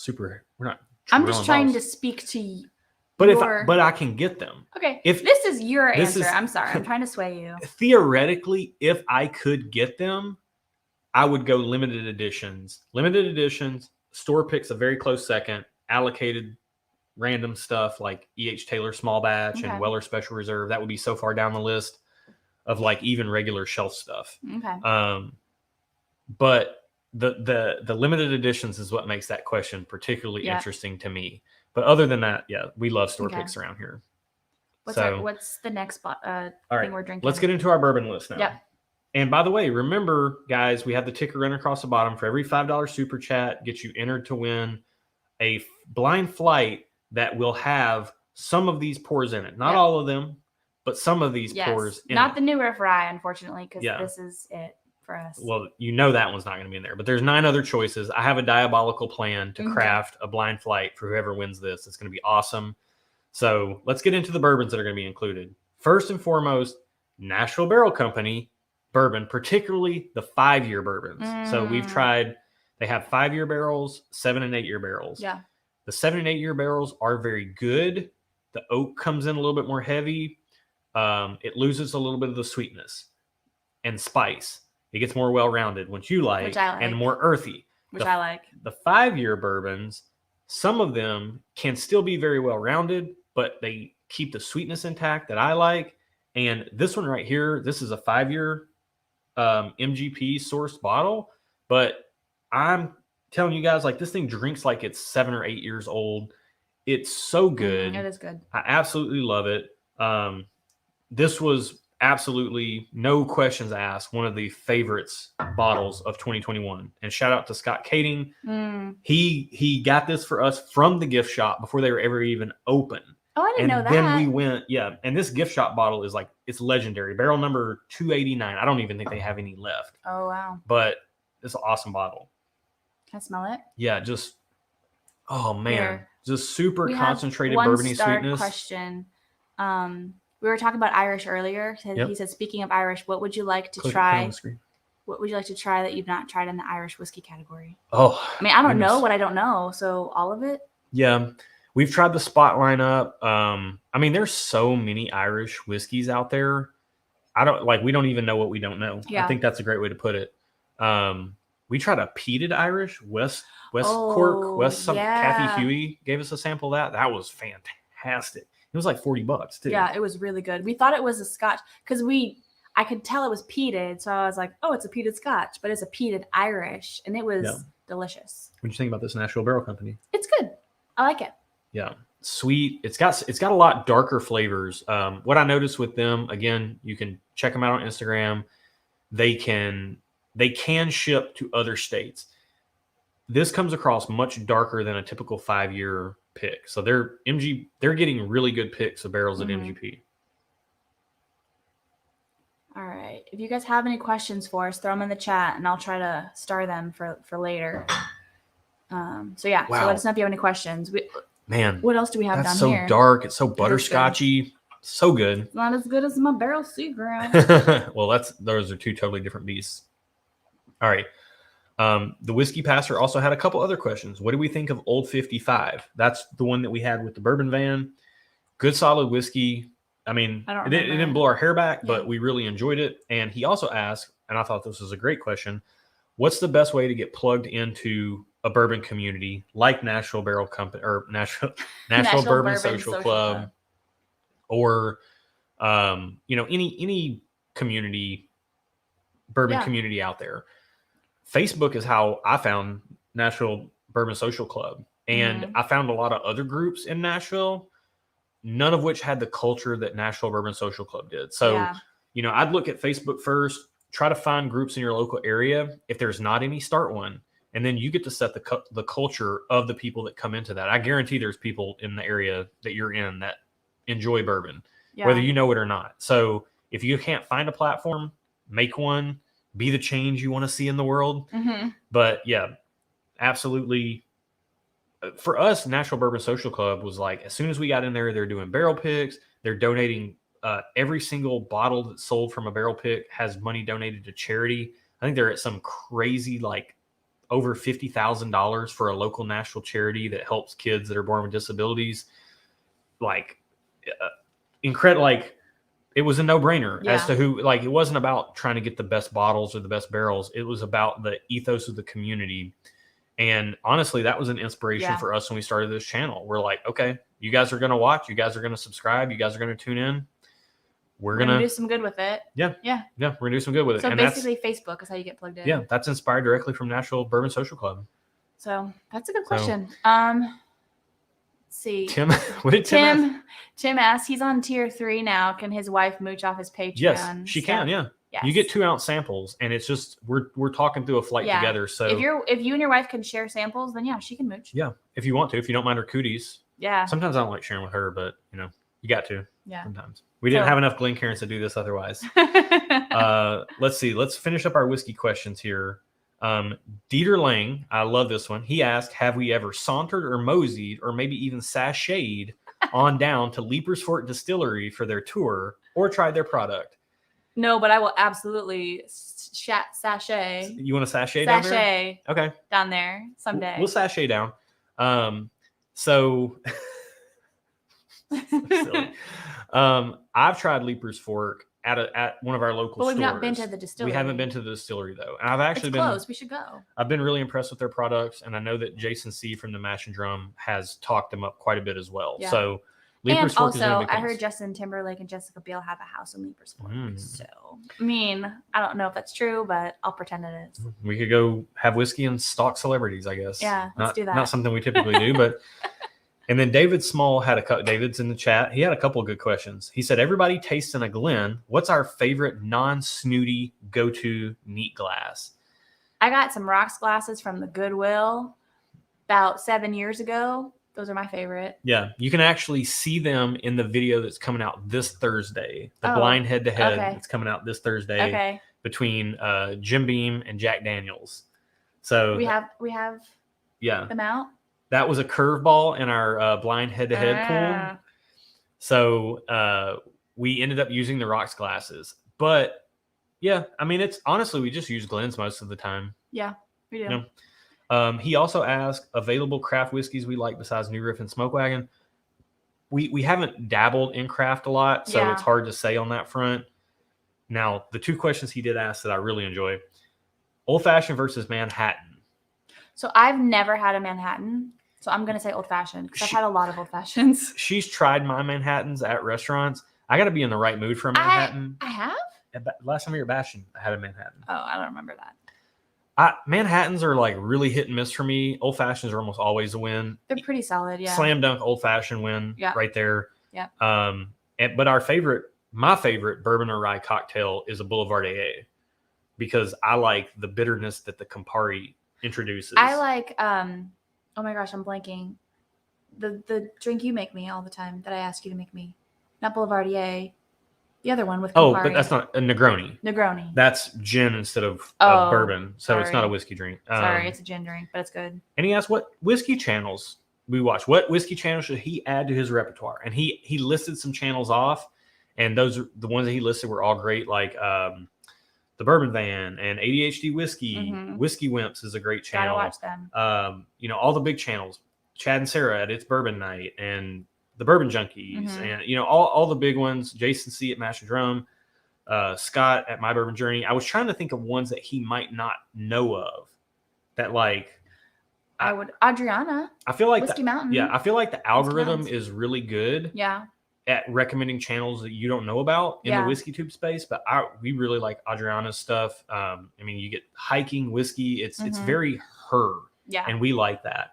TheWhiskeyChannel.com, David and Kira, they are very much them, and we like that. We like channels that where like Matt at ADHD Whiskey, like they're just fully themselves, unapologetically, and it's they're not trying to be anybody else. It's just really great. It's really refreshing to watch that. Yep. And we hope we bring some of that to the whiskey tube space as well. That's our goal. We'd love to do that. So let's go into glass, your second glass, and then I've got a couple questions pulled up here from Connor and Jay. Bardstown Bourbon Company Discovery Series number 6.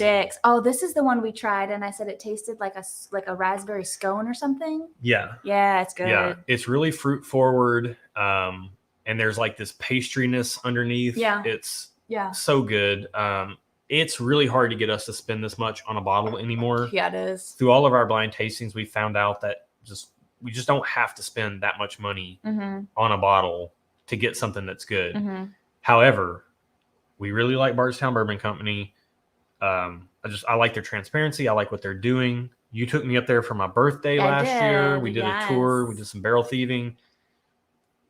It's really good stuff. And 6 is very good. I still like 3 the best, and 2 and 4 are both close seconds. This is just different than those, but it's still really good. Oh, man, it is so fruity.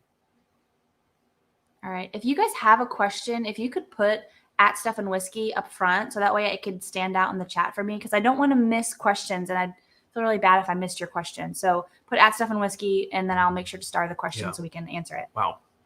It's just so fruity, but then the oak really anchors that fruitiness and balances it out so that it's not overly sweet. Like I would like it even if it were overly sweet, but you like something with a little bit more tempered sweetness. Yeah, and that really, really fits the profile for both of us. I think this might get entered into the blind head-to-head pool against Weller Foolproof, primarily because MSRP wise, it's a mismatch, but a lot of stores mark up Weller Foolproof over this, and this sits on shelves all around town, and well, it doesn't sit on shelves all around town, but you can get it. And Weller Foolproof, like it's a mad dash, like a feeding frenzy of sharks. Yeah. Anytime any store posts about it, and like there was a store yesterday that dropped some Weller Foolproof, and they were selling a $30 bottle of junk with it, and they had the Weller Foolproof still marked up to like $200 or $250. So crazy stuff. Wow. Okay, I got some questions. Okay. Keep them coming, guys. Okay, so Connor asked, let's show it. How difficult is it to maintain your YouTube channel on top of the rest of your life and schedule? He feels that the production and edits are very time consuming. That's a good question. We appreciate you noticing. And we actually just filmed a video prior to the live stream talking about resolutions for 2022. We don't want to spoil it, but we do talk a little bit about work-life balance in there.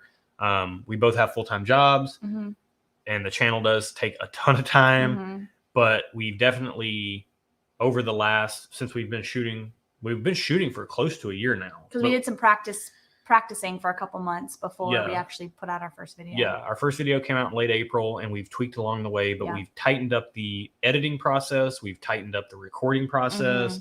We've gotten a lot better at not rambling, mostly Erin keeping me on task with that. And the episodes are slowly getting a little shorter, although they're still going to be conversational because that's what we do. But because the episodes are a little more tight, the editing is a little tighter, and our goal is to keep it fun. Like I think that helps. That helps even when it becomes a grind. Like we're having fun doing it. The stuff we're doing on Patreon is like super fun. Like everything is energizing, and I think that's what helps keep us pushing through. Even when it can be a grind, it's still like energizing. We're excited. We've got some like new stuff coming up for 2022, and we're just kind of pumped. So I think that's kind of helping push us through. And then the way we film, we do batch film. And I've said this before, this isn't like a super spoiler. We batch film so that way we can have some time when we're not filming. Because if every second was spent filming, we couldn't sustain that. So that was a really good question, Connor. Thank you for asking. Yeah, that was a great question. Thank you. JG question. Erin, is Josh on the couch tonight? No. Am I? No. I'm never on the couch. He sticks his foot in his mouth all the time. So this is like nothing absurd or like I've not seen before. Yeah. So good question though. I'm never on the couch. No. I don't sleep we don't play that way. I don't sleep well by myself. So I like it when he's there with me. Yeah. Kathy has a question. Any thoughts of getting a group together to go visit a small craft distillery in 2022? I love that idea. Let's make that happen. Yeah, we should absolutely make that happen.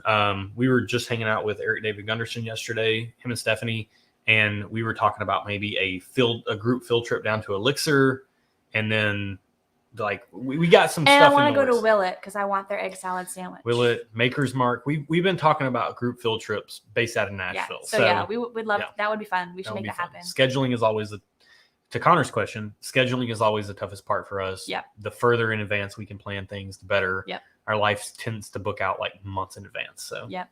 All right, let's do one more real quick before we take another. Oh, this is a fun question. Okay. If you were to travel abroad for a whiskey trip, what distillery would top your list? Abroad is the key. Where would you want to go? Well, I want to go to France.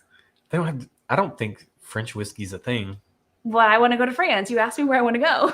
Where can we go from France? I mean, I would say. Do they have Italy? They have whiskey in Italy? No, it's more wine and pizza, I think. Well, that's wine my jam. I would say Ardbeg. After getting into Oudale and some of the other stuff that we've tried, I would love to go to Islay. I'd love to go to Scotland, although I'd love to go to Ireland too. There's some good Japanese whiskey. Yeah, but we don't know what distilleries there would be though. I'm not familiar with the abroad distilleries. I think as much as I want to answer Ardbeg, I think it would probably be Ireland. I think I would love to go to Ireland. Ireland would be cool. And I'm not picking on distillery necessarily, as I'm just picking on region. I just want to go to Ireland. I want to go to Scotland and Ireland. And I want to go to France and eat pizza and drink wine. Or in Italy and eat pizza and go to France. Okay. We've got more questions coming, but we'll save some. All right. You find questions. I'm going to do some of our previously submitted questions. This is actually a really good flow. Mm-hmm. Like, I answer the previously while you find and star. Like we're figuring it out on the fly, guys. Like it's almost like we know what we're doing. Also, I'm doing a time check. It is 9:29. All right. So David Howard on our YouTube post asked, I love this one. Okay. I love this question. Well, say it. Hang on. We got to get. Okay. So this is actually a comment on one of our videos.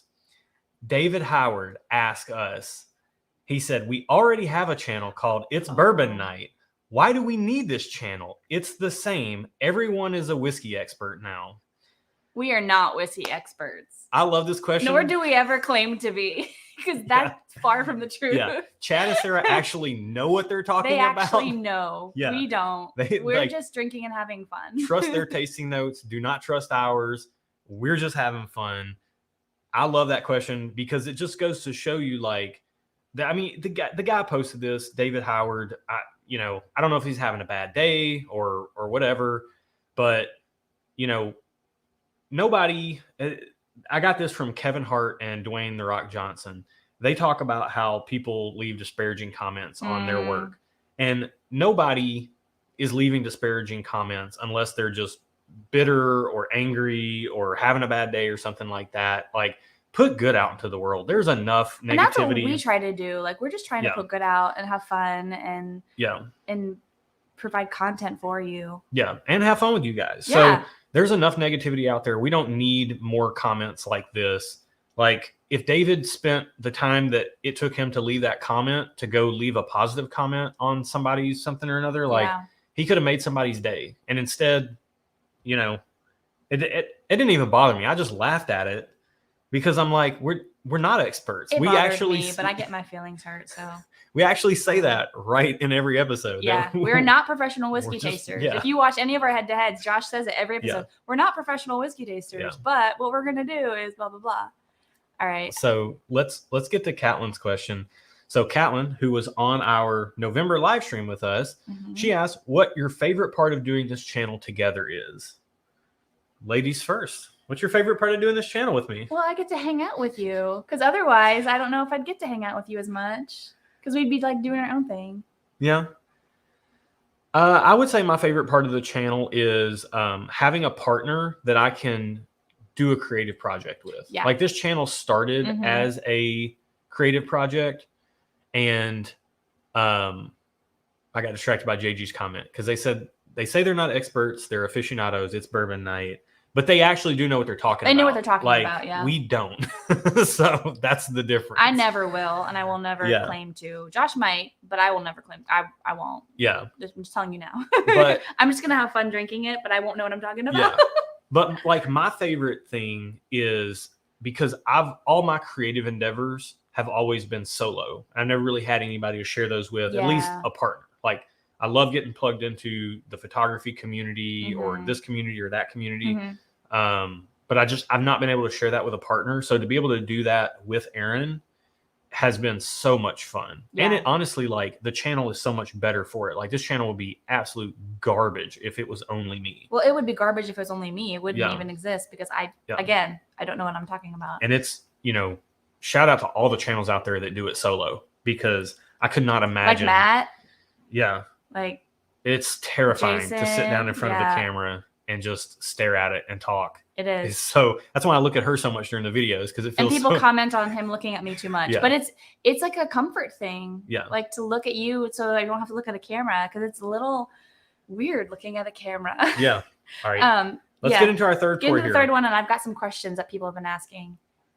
Bourbon number 3 that's our favorite of the year is Barrel Bourbon Batch 27. Now, 26 would have been on this list, but 26 came out last year in 2020.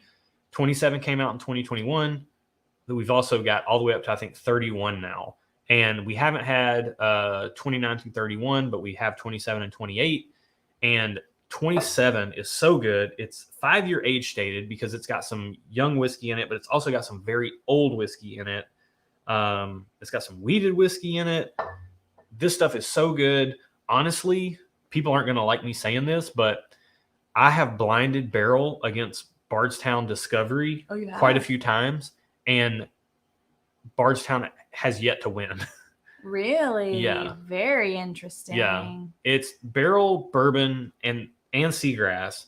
They're doing such good things over at Barrel, and I feel like nobody really recognizes it. So this had to be included. Yeah. All right, I got some questions. Oh, it's just so fruity. The Bourbon Engineer, what are we planning for the 2022 fundraiser for To Write Love on Her Arms? Awesomeness. Wow. Try that. Okay. That's so good. It's better than the Bardstown Discovery 6. All right. I think so. Them's fighting words. I like 6, but this is just better. What are we planning for our fundraiser? All right, what are we planning? I mean, we're going to do the exact same thing that we did this last year. October, so plan for that. October, it's going to be more a matter of what we get donated. And then I would love to bring somebody on the screen to talk with us about it, although it's such a sensitive subject. And we don't want it to be like necessarily a therapy session. We want it to be more of like somebody to hope.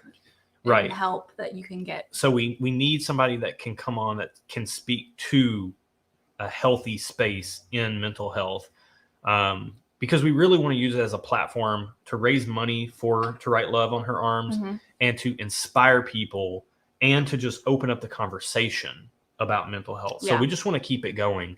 We're going to reach out to some local stores. What's happening? My computer's freaking out. Okay, we're good. Stand by. Good. Okay, good. Got scared there for a second. I thought we lost the feed. But yeah, we're going to get some local stores involved. We're gonna do some blind flights ourselves.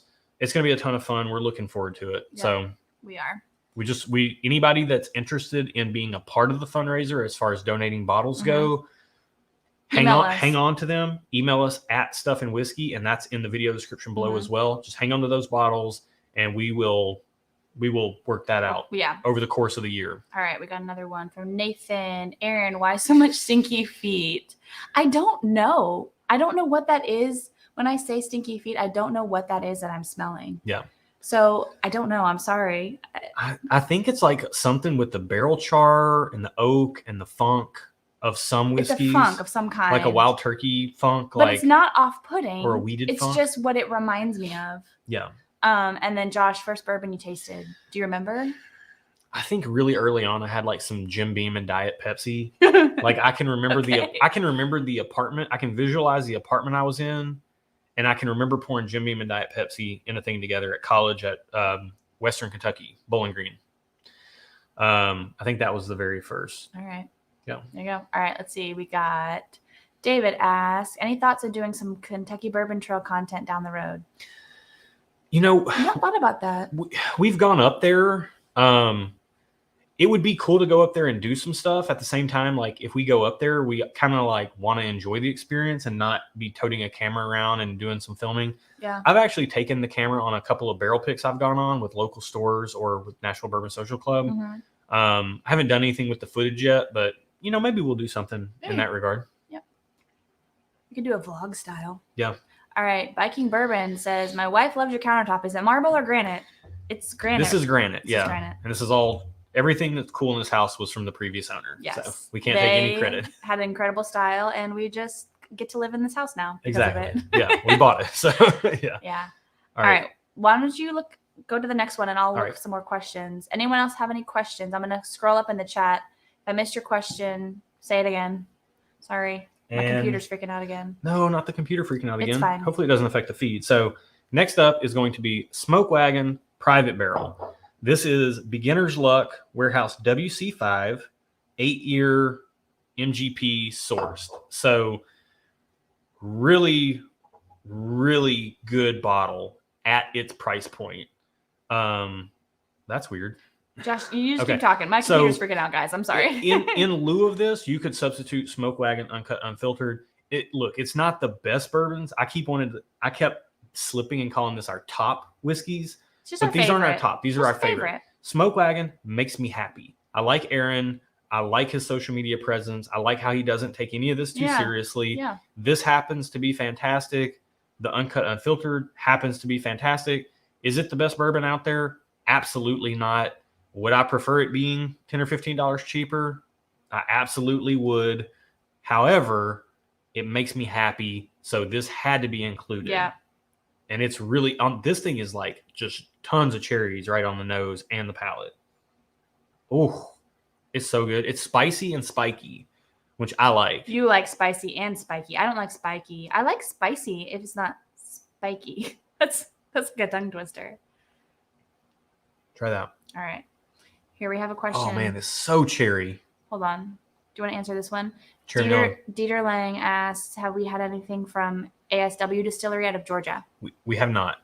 We have not. We've heard good things about some of their stuff, but we haven't tried any of it ourselves. No.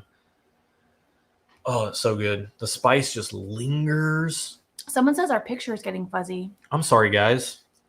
Major fuzzy. No. Curse you, internet. Is it better now? Hopefully it'll clear up. Is it the internet, you think? Let me know. Let us know if it clears up. Hopefully it's still... Hopefully it's still running. Where's this? There you go. Kathy Huey, thank you so much. Content is great and look forward to what's in. Oh, thank you, Kathy. We are too. I'll tell you what we might do. We might invest in our router is on the other side of the house, but we might invest in a very long Ethernet cable to run directly into the computer. We have gigabit internet. We have super fast upload speeds. Yeah. Like 300 megabits per second.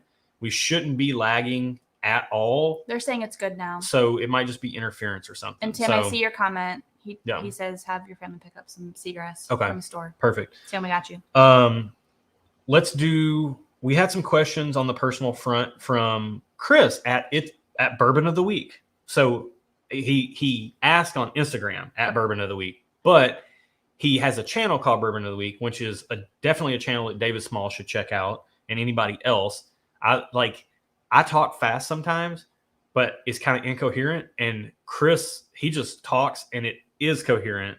He's like a little supercomputer, and it's so fun to watch his gears turning as he tastes through things and talks through things. So he asked how we met, and then how we met? Yep, and then on Instagram at Drewski_335i BMW reference ask, I'd love to know the story how you two met and how bourbon factored in while you were dating, or let's just substitute whiskey. So how did we meet? How did whiskey factor in? Well, we met. How far back you want to go with initially in 2011. Yes. Because Josh was a awesome wedding photographer in Nashville. I was a wedding photographer in California, moved to Nashville, got a real job. I use that term loosely, and then wanted to still shoot weddings. So I got hooked up with a wedding planner who said, hey, you should reach out to these people to see if they need help with their weddings and like second shoot. So Josh was one of the people I reached out to, and I emailed him. We met up for coffee, had a very nice coffee meeting. Mm-hmm. And then I didn't hear from him again. Like I never worked with him, and that was fine. Like it was just a business meeting and didn't think anything of it, but we had connected on social media because he checked out my work to make sure I was legit, and we were supporting each other on social media. She was very creatively talented, and I really liked what I saw as far as her work, you know, in relation to fitting in with the way that I see the world as well. So we met up, but we never ended up working together. But we had, in the photographer sphere, you just connect, just like you do in the bourbon sphere. You connect on social media. Yeah. So then she later on, much later on, she started a knitting business, an Etsy store. Erin is like the queen of the side hustle. Yeah. And so I always have to have a side hustle. So she starts this knitting business, and this was right around the time that Instagram changed the algorithm where it wasn't chronological. It would like show you whoever you followed most recently. Mm-hmm. So then it was like she was constantly pushing this knitting business, and I respect the side hustle because I was a photographer that was trying to hustle to pay bills. So I gave her a follow, and then just Instagram was just shoving her in my face all the time. Yeah. And I grew up with my grandmother raised me, and she would knit and crochet a lot. Yeah. So I kind of thought it was endearing that she was a younger girl that was doing that. And, you know, I was like, I don't know. She was just so endearing, and she's beautiful to me. You couldn't, and how could you hate this? One day I just broke down and asked her out for coffee. And I was like, hey. He slid into my DMs. Yeah. I was like, hey, you remember we got together for coffee to talk about photography work a long time ago? 6 years ago? Yeah. Like, do you remember me? You want to get together for coffee, not photography related? So we got together for coffee, had a great time, went out on a second date at a really great speakeasy here in Nashville called Old Glory. And I got a drink called Panther, which is a pour of bourbon with a frozen sphere of coffee in it. I think I got the same drink too, right? Because you told me it was good. I think you did. And then as the coffee melts down, it fuses with the whiskey, and then it morphs over time. So we had that. That was really good. We left. I was like, I'm ready for date 3. And I asked her out on date 3. She shot me down. Long story short, she eventually asked me out on date 3 to a Nashville Predators game. She got tickets from her work. It's a hockey game, yeah. Yep. So we went out, watched the hockey game. We tried to go to a local place to get some food. They were booked out for a private event. We ended up at the Pita Pit. The Pita Pit with all the homeless people in Nashville. It was weird. It was like us, and there were 2 homeless guys who were super nice. They were nice. And we just hung out and we talked together. We were on a date. We talked together till like 11 o'clock, which is late for us. And then we left. And then on date 4, we went back out to the restaurant we tried to go to on date 3. We had a pour of... That's where we had the Hibiki. No, Suntory Toki. The Suntory Toki. Yeah. Your computer is just... I think it's because it's a hot corner situation. Okay. Well, you can click over there on the far right. How do I get rid of it? Just click over right here on the right. Put it in the background. Does that not take it away? Nope. Keep talking. Okay. Computer malfunction. This might be why it's getting fuzzy, because my computer's trying to do things. So that's basically it. I mean, date 4, like we were both locked in. we were. After that, it was game over. We were both goners. You said you were a goner on date 3. Date 3, the hockey game. Yeah. So, all right. We love that question, and yeah, whiskey was kind of right from date 2. I mean, coffee date 1, whiskey date 2. Yep. Those are 2 of our favorite things to drink. So okay, I have other questions, but I can't see them because my computer. Can You're you ask some crazy one more computer question? stuff. I'm So, sorry, yeah. you guys. Which one are we on? So we're gonna go on to the 5th pour. Okay. Our 5th favorite bourbon of 2021, and we're gonna answer Aaron Miller, who donated to our charity fundraiser giveaway at a.k.mill on Instagram. He asked what our ideal night out is.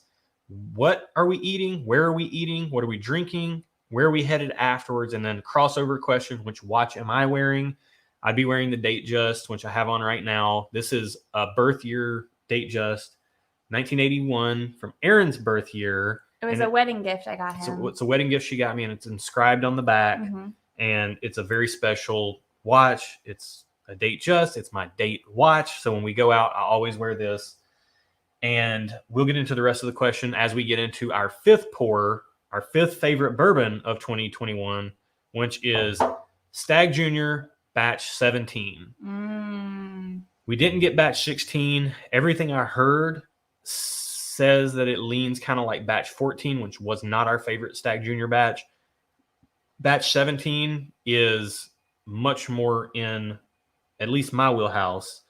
Let me try it. This had to make the list. This to me tastes like barrel proof. It tastes like the best Eagle Rare bottle, but barrel proof. It smells really good. Yeah. I feel like it smells like banana. Is it supposed to smell like banana? I've gotten bananas on Eagle Rare before. Yeah. I never get banana, but why am I getting it on this? I get something different on there, but. Oh, that's good. So where are we going and what are we eating? Okay. And drinking? Where are we going and what are we eating? We're going to the Bobby Hotel lobby bar. And we're getting Negronis or Boulevardiers. I'm gonna get a Negroni. You'll get a Boulevardier. And we're getting the smash burger. Yeah, but they changed it up. It was still good. What did I get the last time we were there that I liked? You guys, this sweater is so hot. I'm like, that is just sweating. So much straight up, just grape candy. So we're going, and then we're gonna. It's so good. We'll probably go to a hockey game. Either that or a concert at the Ryman. A concert at the Ryman, but I like sitting in the all access section where there's free food. Oh, at the hockey games. At the Predators hockey game. So that's what I'd like to do. Yeah. And Doug Chrisop actually asked, do we get out to musical events in Nashville? Like we used to. When we lived downtown. When we lived there. I would say like the Ryman by far is my favorite venue in town. I like a venue that is no longer in existence. The 3-story one on 8th Avenue. Mercy Lounge. Mercy Lounge. And Cannery Ballroom. I don't think they don't exist anymore. It doesn't. But we go more like, we have an amphitheater and there's Bridgestone, the big arena. Those aren't our favorite places to go to see shows. The best shows we've seen have been at the Ryman. Yeah, we saw Bon Iver at the Ryman, which is fantastic. Dave Barnes comedy show. Yep. If you don't know Dave Barnes, he's a musician, but he also is really funny. I had tickets to Sturgill Simpson at the Ryman, and I had to give them up because I had a schedule conflict and couldn't get off work. It was such a bummer. But yeah, it would be like something like that. Or honestly, like if we could get in for a super special night, if we can go to Bastion or Catbird Seat or Audrey or anywhere that has a tasting menu that does wine pairings, our trajectory is like cocktails before dinner, wine pairings with dinner, and then just whiskey neat after dinner or on the rocks. But just whiskey after dinner. That's kind of our trajectory. So when we've gone to Bastion or Catbird Seat, we'll go to Patterson House or the Bastion Bar and we'll get a cocktail. Then we'll go in and have the dinner with the wine pairing. And then we'll have, after the fact, we'll stop back by the bar and get a pour or two of whiskey. So, all right, we got some questions. That's a great question. Bourbon Engineer, what's the best MGP sourced you've ever had? Nashville Barrel Company. Easy. Or Smoke Wagon. Smoke Wagon's good. It's a flip of the coin. Connor asks, what is your favorite whiskey for its value? Rare breed. Or New Riff single barrel proof. Yeah. Yeah. Let's see. Aiden asks, all right, that's not a question, but he said he loved your Steve Jobs cosplay tonight. So do I. Aaron loves this sweater. I wear it like once a year around the holidays. I love it. It's so cozy. It's an H&M cheapy. It's so cozy. But it looks good. It's very warm right now. Tim asked, "What's the recipe for the cookies that he saw when they visited?" Take some Toll House ready to bake, double chocolate, like with the chips and the chunks. Cookie dough. Take those, and they're in these little bitty squares, and then take 2 squares and mush them together into one. You can make the dough yourself if you want, but it doesn't taste any better than the Toll House dough, I don't think. It's easier to produce. I mush it together, and then I throw in like 6 to 10 butterscotch chips in with that, and then like I get I think it's the Hormel bacon bits, the real bacon bits, and I dump those out. And I sift through and get the big chunks out. So you're taking a chocolate chip and chunk cookie double ball. You're putting a little bit of butterscotch chips, a little bit of bacon bits in there, balling all that up, mixing it up into a big old ball, crack a sea salt on top, bake that and let it melt down for about 18 to 20 minutes in our oven until the center is 175 degrees, and then pull it. And they are awesome. They are awesome. I can confirm. Yeah.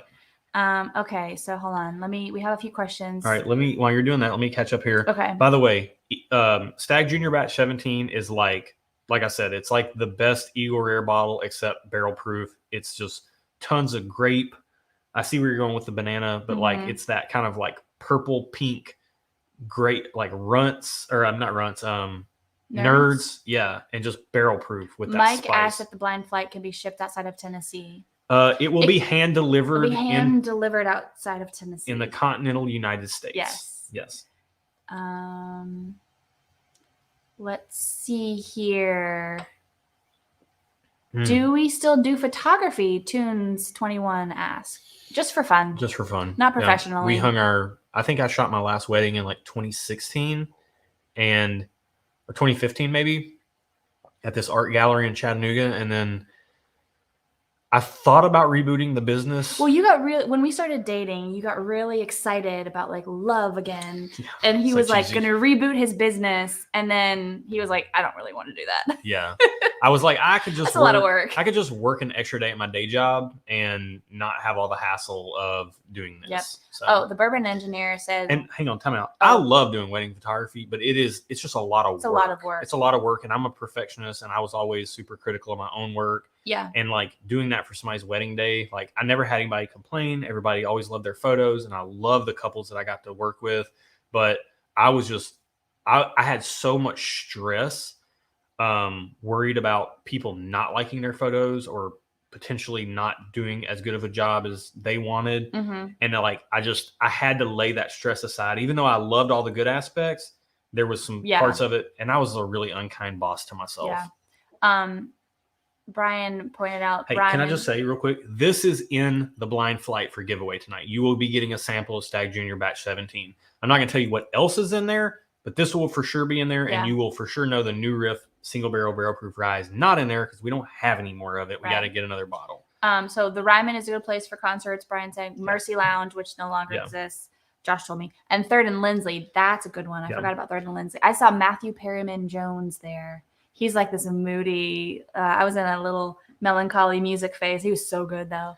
The first concert I ever went to was I saw Stained. This was when Mud Shovel was out at 328 Performance Hall in the basement, and I sweat stained my belt. Oh my gosh! It was so fun. All right, okay, hold on. Oh well, we got a super chat. Hold on, let me highlight that.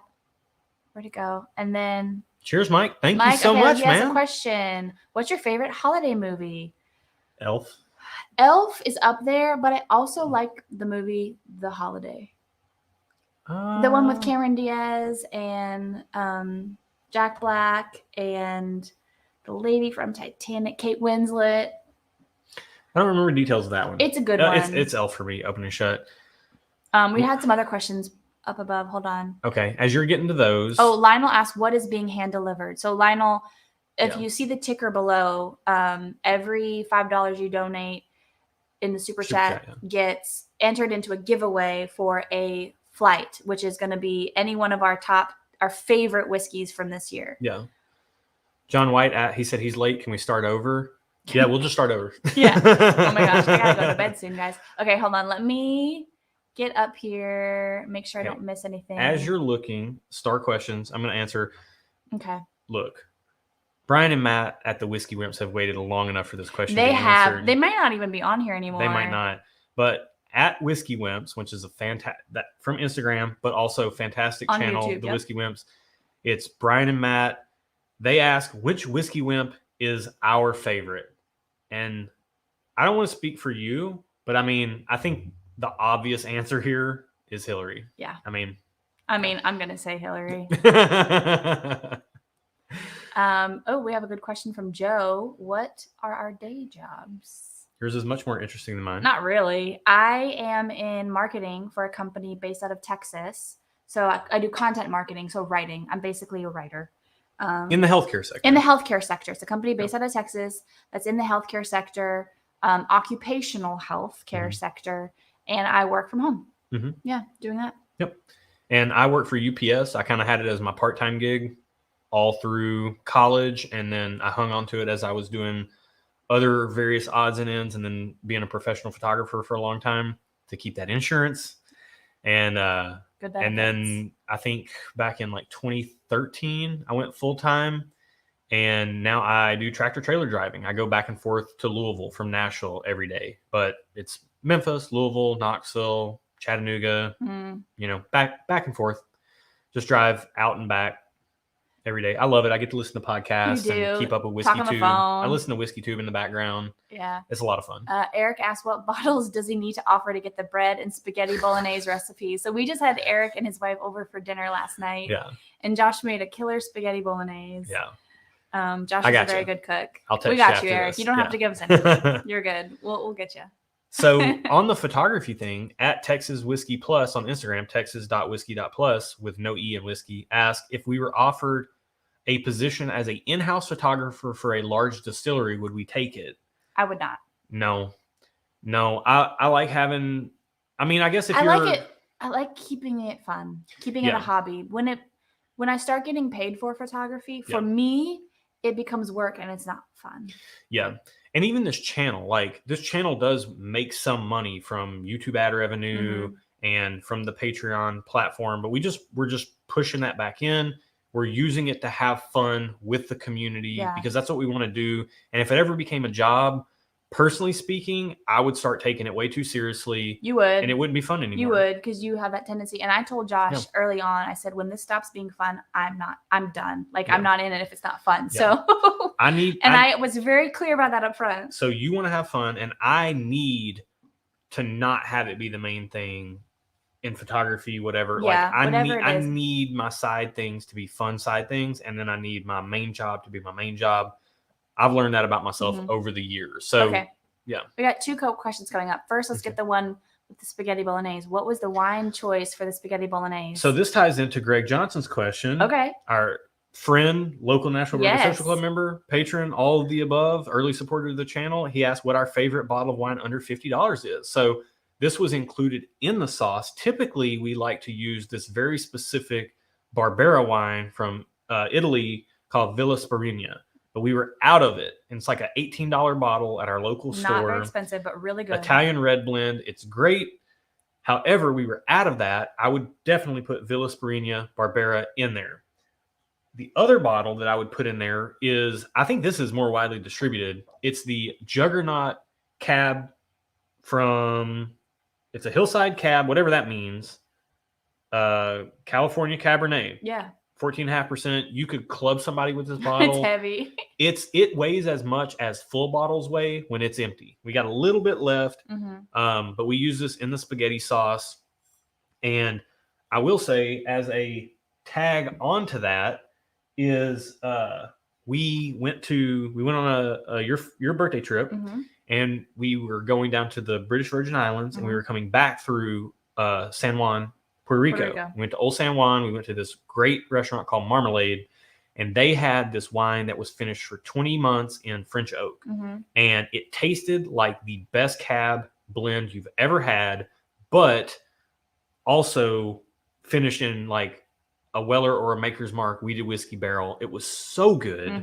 And that was over $50. We brought a bottle back. Yeah. And we did the whole tasting menu. We've done that before. It's so good. And we're gonna open it on my next birthday. Yeah. No wine has ever stood out like that did. But under $50, you can absolutely find all kinds of wines that are finished. So this is a Cabernet blend, the Fabulist. This is just the regular. But what I'm really excited about is these two from a local store. So this is the same as the Fabulist. This is finished in a local store's New Riff barrel after they got their barrel pick out.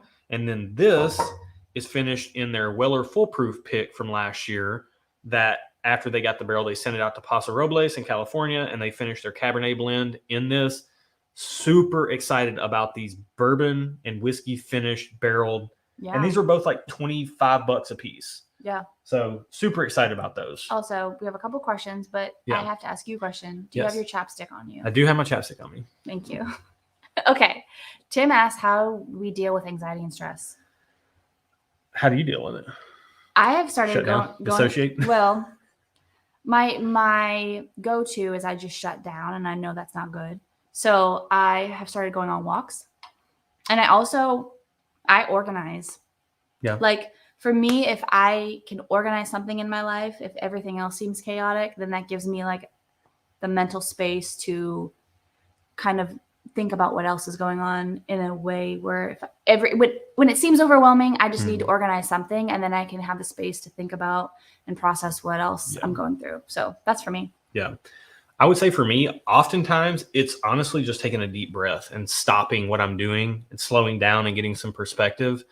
I also try to be pretty conscious about work-life balance and making sure I'm exercising in some form or fashion. Those are like the primary things that I look out for as far as like making sure I'm on top of my game. And honestly, for me too, is making sure I get sleep. Sleep is big. Yeah. Sleep is a big one. Although I get a lot of sleep.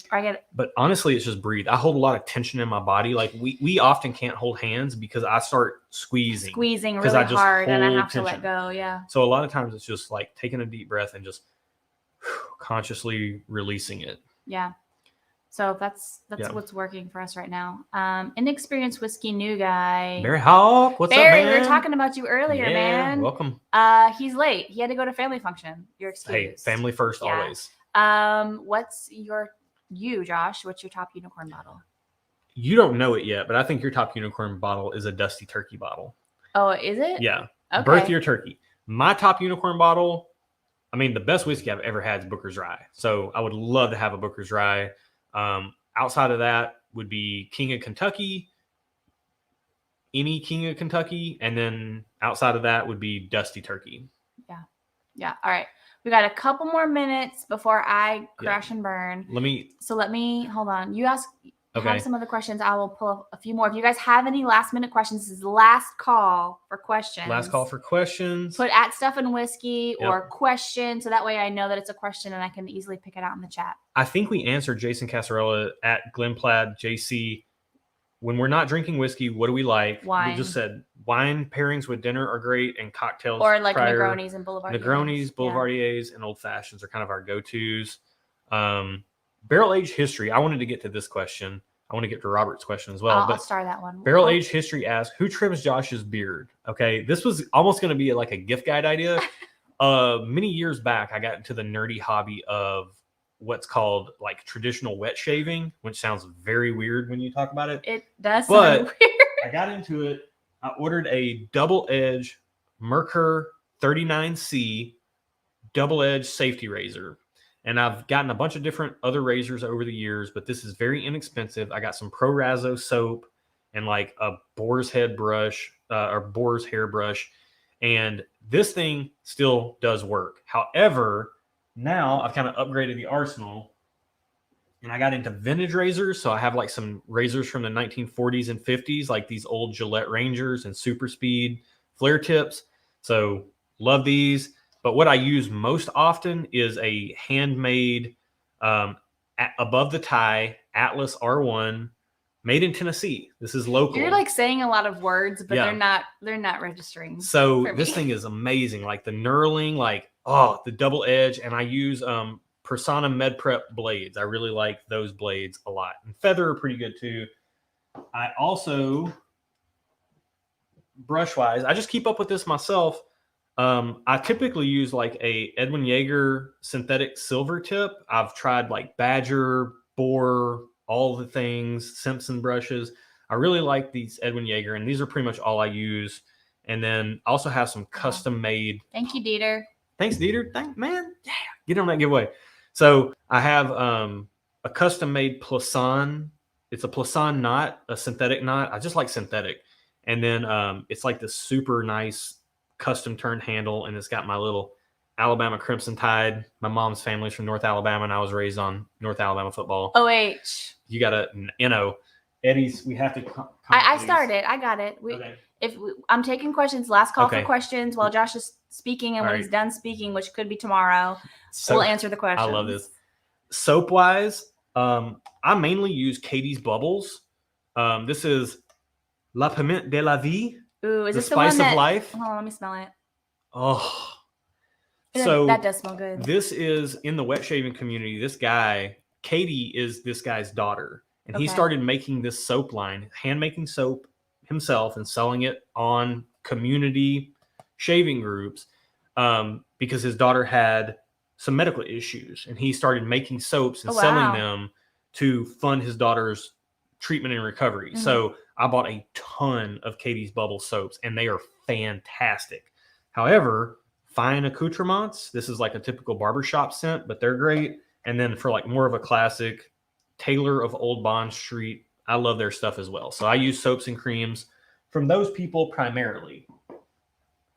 And then I also use Taylor of Old Bond Street aftershave, fine accoutrements aftershave. JG says that you are definitely the impulse buyer. And Floyd Black. This stuff is like, you're not wrong. Whenever I want Erin to be like, "Oh, you smell good," that's what I put on. Either that, or I put on a fine accoutrement scent that's not made any longer, that I'm running very low on. Yes, this smells like a French man who just came from a woodland walk into my house. Into your dreams. Into my dreams. Okay. All right. Any other questions? I have a few starred. Okay. Let's see. Did we cover all the pre-submitted questions? We did. We did a good job. Doug asked if we go to musical events in Nashville. And I addressed that. Yeah. Okay. We're good. That's all the pre-submitted questions. Okay. So I've got some starred here. So somebody said fine platinum. Yes. Okay. The Bourbon Engineer, top Christmas traditions. I don't know if we have established any traditions. We go see a family, either my family or his family for Christmas. Usually it alternates, kind of. Yeah. It just depends. And I would say a tradition too is like, we don't do gifts for each other for Christmas, but we do get each other like some kind of sentimental type of ornament. Something that means something. So, you got the filler ornaments, and then we've got our personalized more ornaments. Yeah. So that's our biggest tradition, I'd say. Yep. Robert asked, driving for UPS, you pulling doubles, triples? Triples boggles my mind. I am usually doing either like a single short, which we call a pup, or a long box, like a 53 footer, or doubles. It's probably like a third of each, but doubles aren't bad. You just got to look where you're going. Yeah. Aiden asked, why are we so tall? He said, baby man in comparison. You're not that short. You're not that short, Aiden. Yeah. You just don't know how tall we are because we're sitting down. But I'm 5'10". I'm 5'7". 5'11" and a half with shoes on, which out of pride made me put 6 foot on my driver's license when I was 16 years old. Yeah. But nah, I'm 5'10" as 5'10" gets. And I like to wear high heels. So I when I wear heels, I'm like close to 5'10", but I'm 5'7". Yeah. I don't know why. Maybe it's the chemicals we ate as children. I don't know. Who knows why we're that tall? But I feel like I'm average for a girl. Okay, what else we got? Hold on. I didn't know you could start comments. This is so cool. It's so helpful. 221. I'm just curious, how old are you guys? Erin's much older than me. I just turned 40 in November. And I'm like early 30s. No, you're not. You're 38. I'm 38. 38, and I just turned 40. So I'm about a year and a half older than Josh. The end. Mm-hmm. He calls me an old woman all the time, and that's fine. I don't care. I act like an old woman. It's all good. Barbara asked when I'm going to do the whiskey journal. Soon. That has that has gotten lower on the priority list. Remember when we did a thing where I'm doing like, I started, again, this is going back to I can't not have a side hustle, and even my side hustles have side hustles. So I sell some like journal books on Amazon KDP or whatever it's called. And I had talked about doing like a whiskey journal, a bourbon journal. But I think I might do that. We'll see. I might try to do it on our own merch site, but it might be more difficult. So we'll see, Barbara.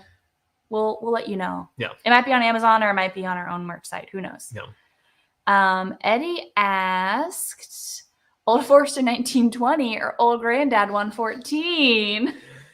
Eddie, if you didn't catch Can we say neither? If you didn't catch the very first of the stream when we did our in memoriam segment, he might have. That might be why he's asking. Yeah. So those were both on our would not replace bottle list. But if you if you had to pick one, Old Forester all day long. Okay. 1920. 1920 is not. It's a really good whiskey. It's just the flavor profile isn't necessarily to our personal liking. Yeah. We tend to prefer, rather than that like fruity banana forwardness of Old Forester 1920, we tend to like more of like the caramel cinnamon that's going on in like the vanilla cinnamon in a Wild Turkey rare breed. All right. So Tim asked, who's better looking, him or Christina? Christina's his wife. I mean, obviously Christina. Obviously your wife. Obviously.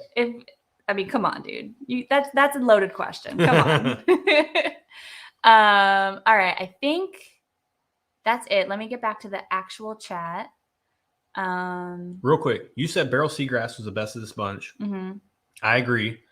Old Forester single barrel proof. Mm-hmm. Close second for me. Okay. But Seagrass is so different. It is so different. I ranked my bourbon flight over here. Oh, okay. What you got? I put, these are my 5 favorite of the year. National Barrel Company 5-year bourbon. Technically last, but still absolutely fantastic. Second to last, I'm putting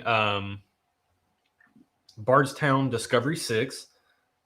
Third place, I'm putting Smoke Wagon's Private Barrel or Smoke Wagon Uncut Unfiltered. Okay.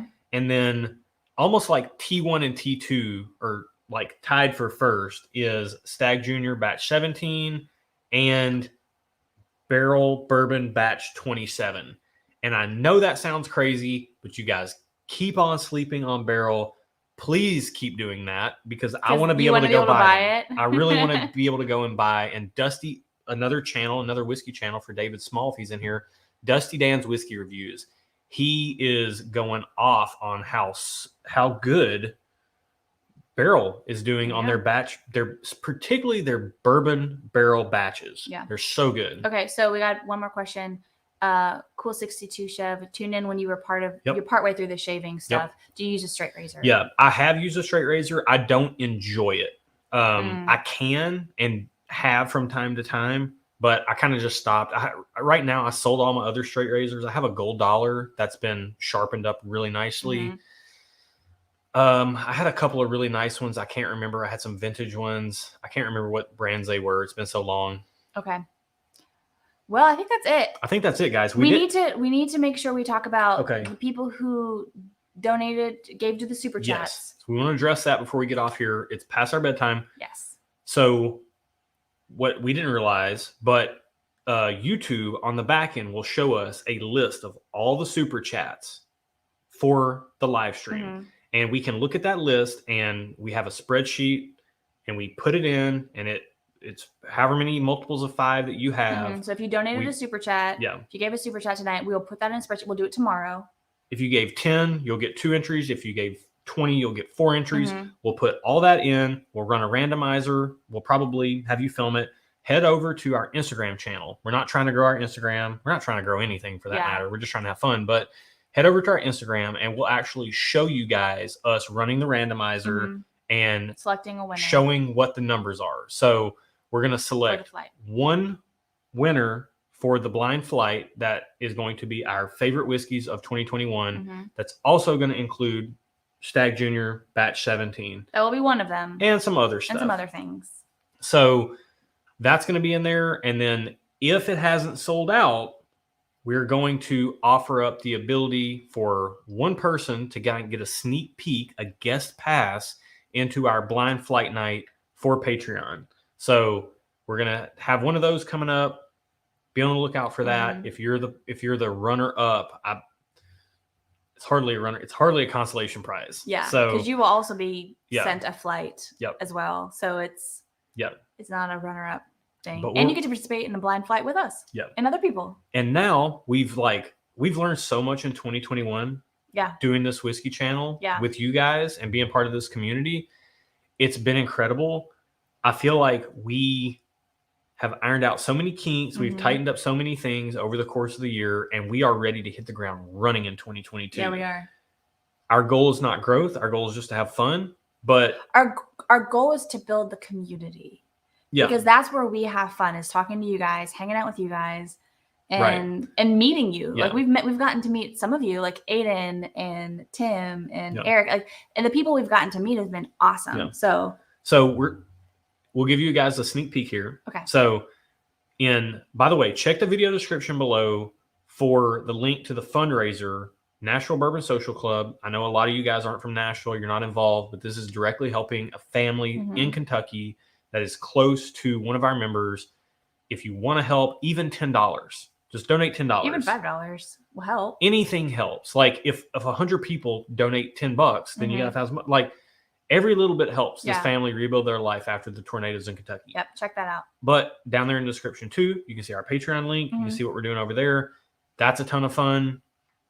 I mean, that's our goal, is we want to have fun together. We can have fun together, not on camera. We can. But if we're going to be on camera and we're going to be having fun with whiskey with you guys, we want to have a good time. Yeah. And the Patreon is where we do all that, and our blind tastings that we do on the channel all the time. So we're 2 hours and 17 minutes in. We still got 56 in chat. I mean, we've had it. Thank you guys so much for tuning in. This was a ton of fun. I hope you guys enjoyed the Q&A. I hope you liked my ugly Christmas sweater. We did. It's really hot. I've sweated out to we are sweating. We got to take showers after this. It's like so hot. And we even turned the air conditioning on. Way down. But it's like an Afghan. I'm literally wearing a carpet on me. Yeah. Yeah. So this was a ton of fun, guys. Thank you so much for tuning in. Check the Instagram at stuffandwhiskey. We will post the giveaway winners tomorrow. Probably tomorrow night. Tomorrow evening. Probably tomorrow night. But we will get that posted, and then we will get that stuff shipped out after the holidays. Yep. We can't wait to have an amazing 2022 with you guys. Yeah. We got so much fun ahead of us. It's going to be such a good time. Yeah. Hey, cheers to you guys. Yeah, cheers. Cheers. To you. And you. And you. Good night, y'all. Happy holidays. Happy holidays. Happy Merry Christmas. Happy Merry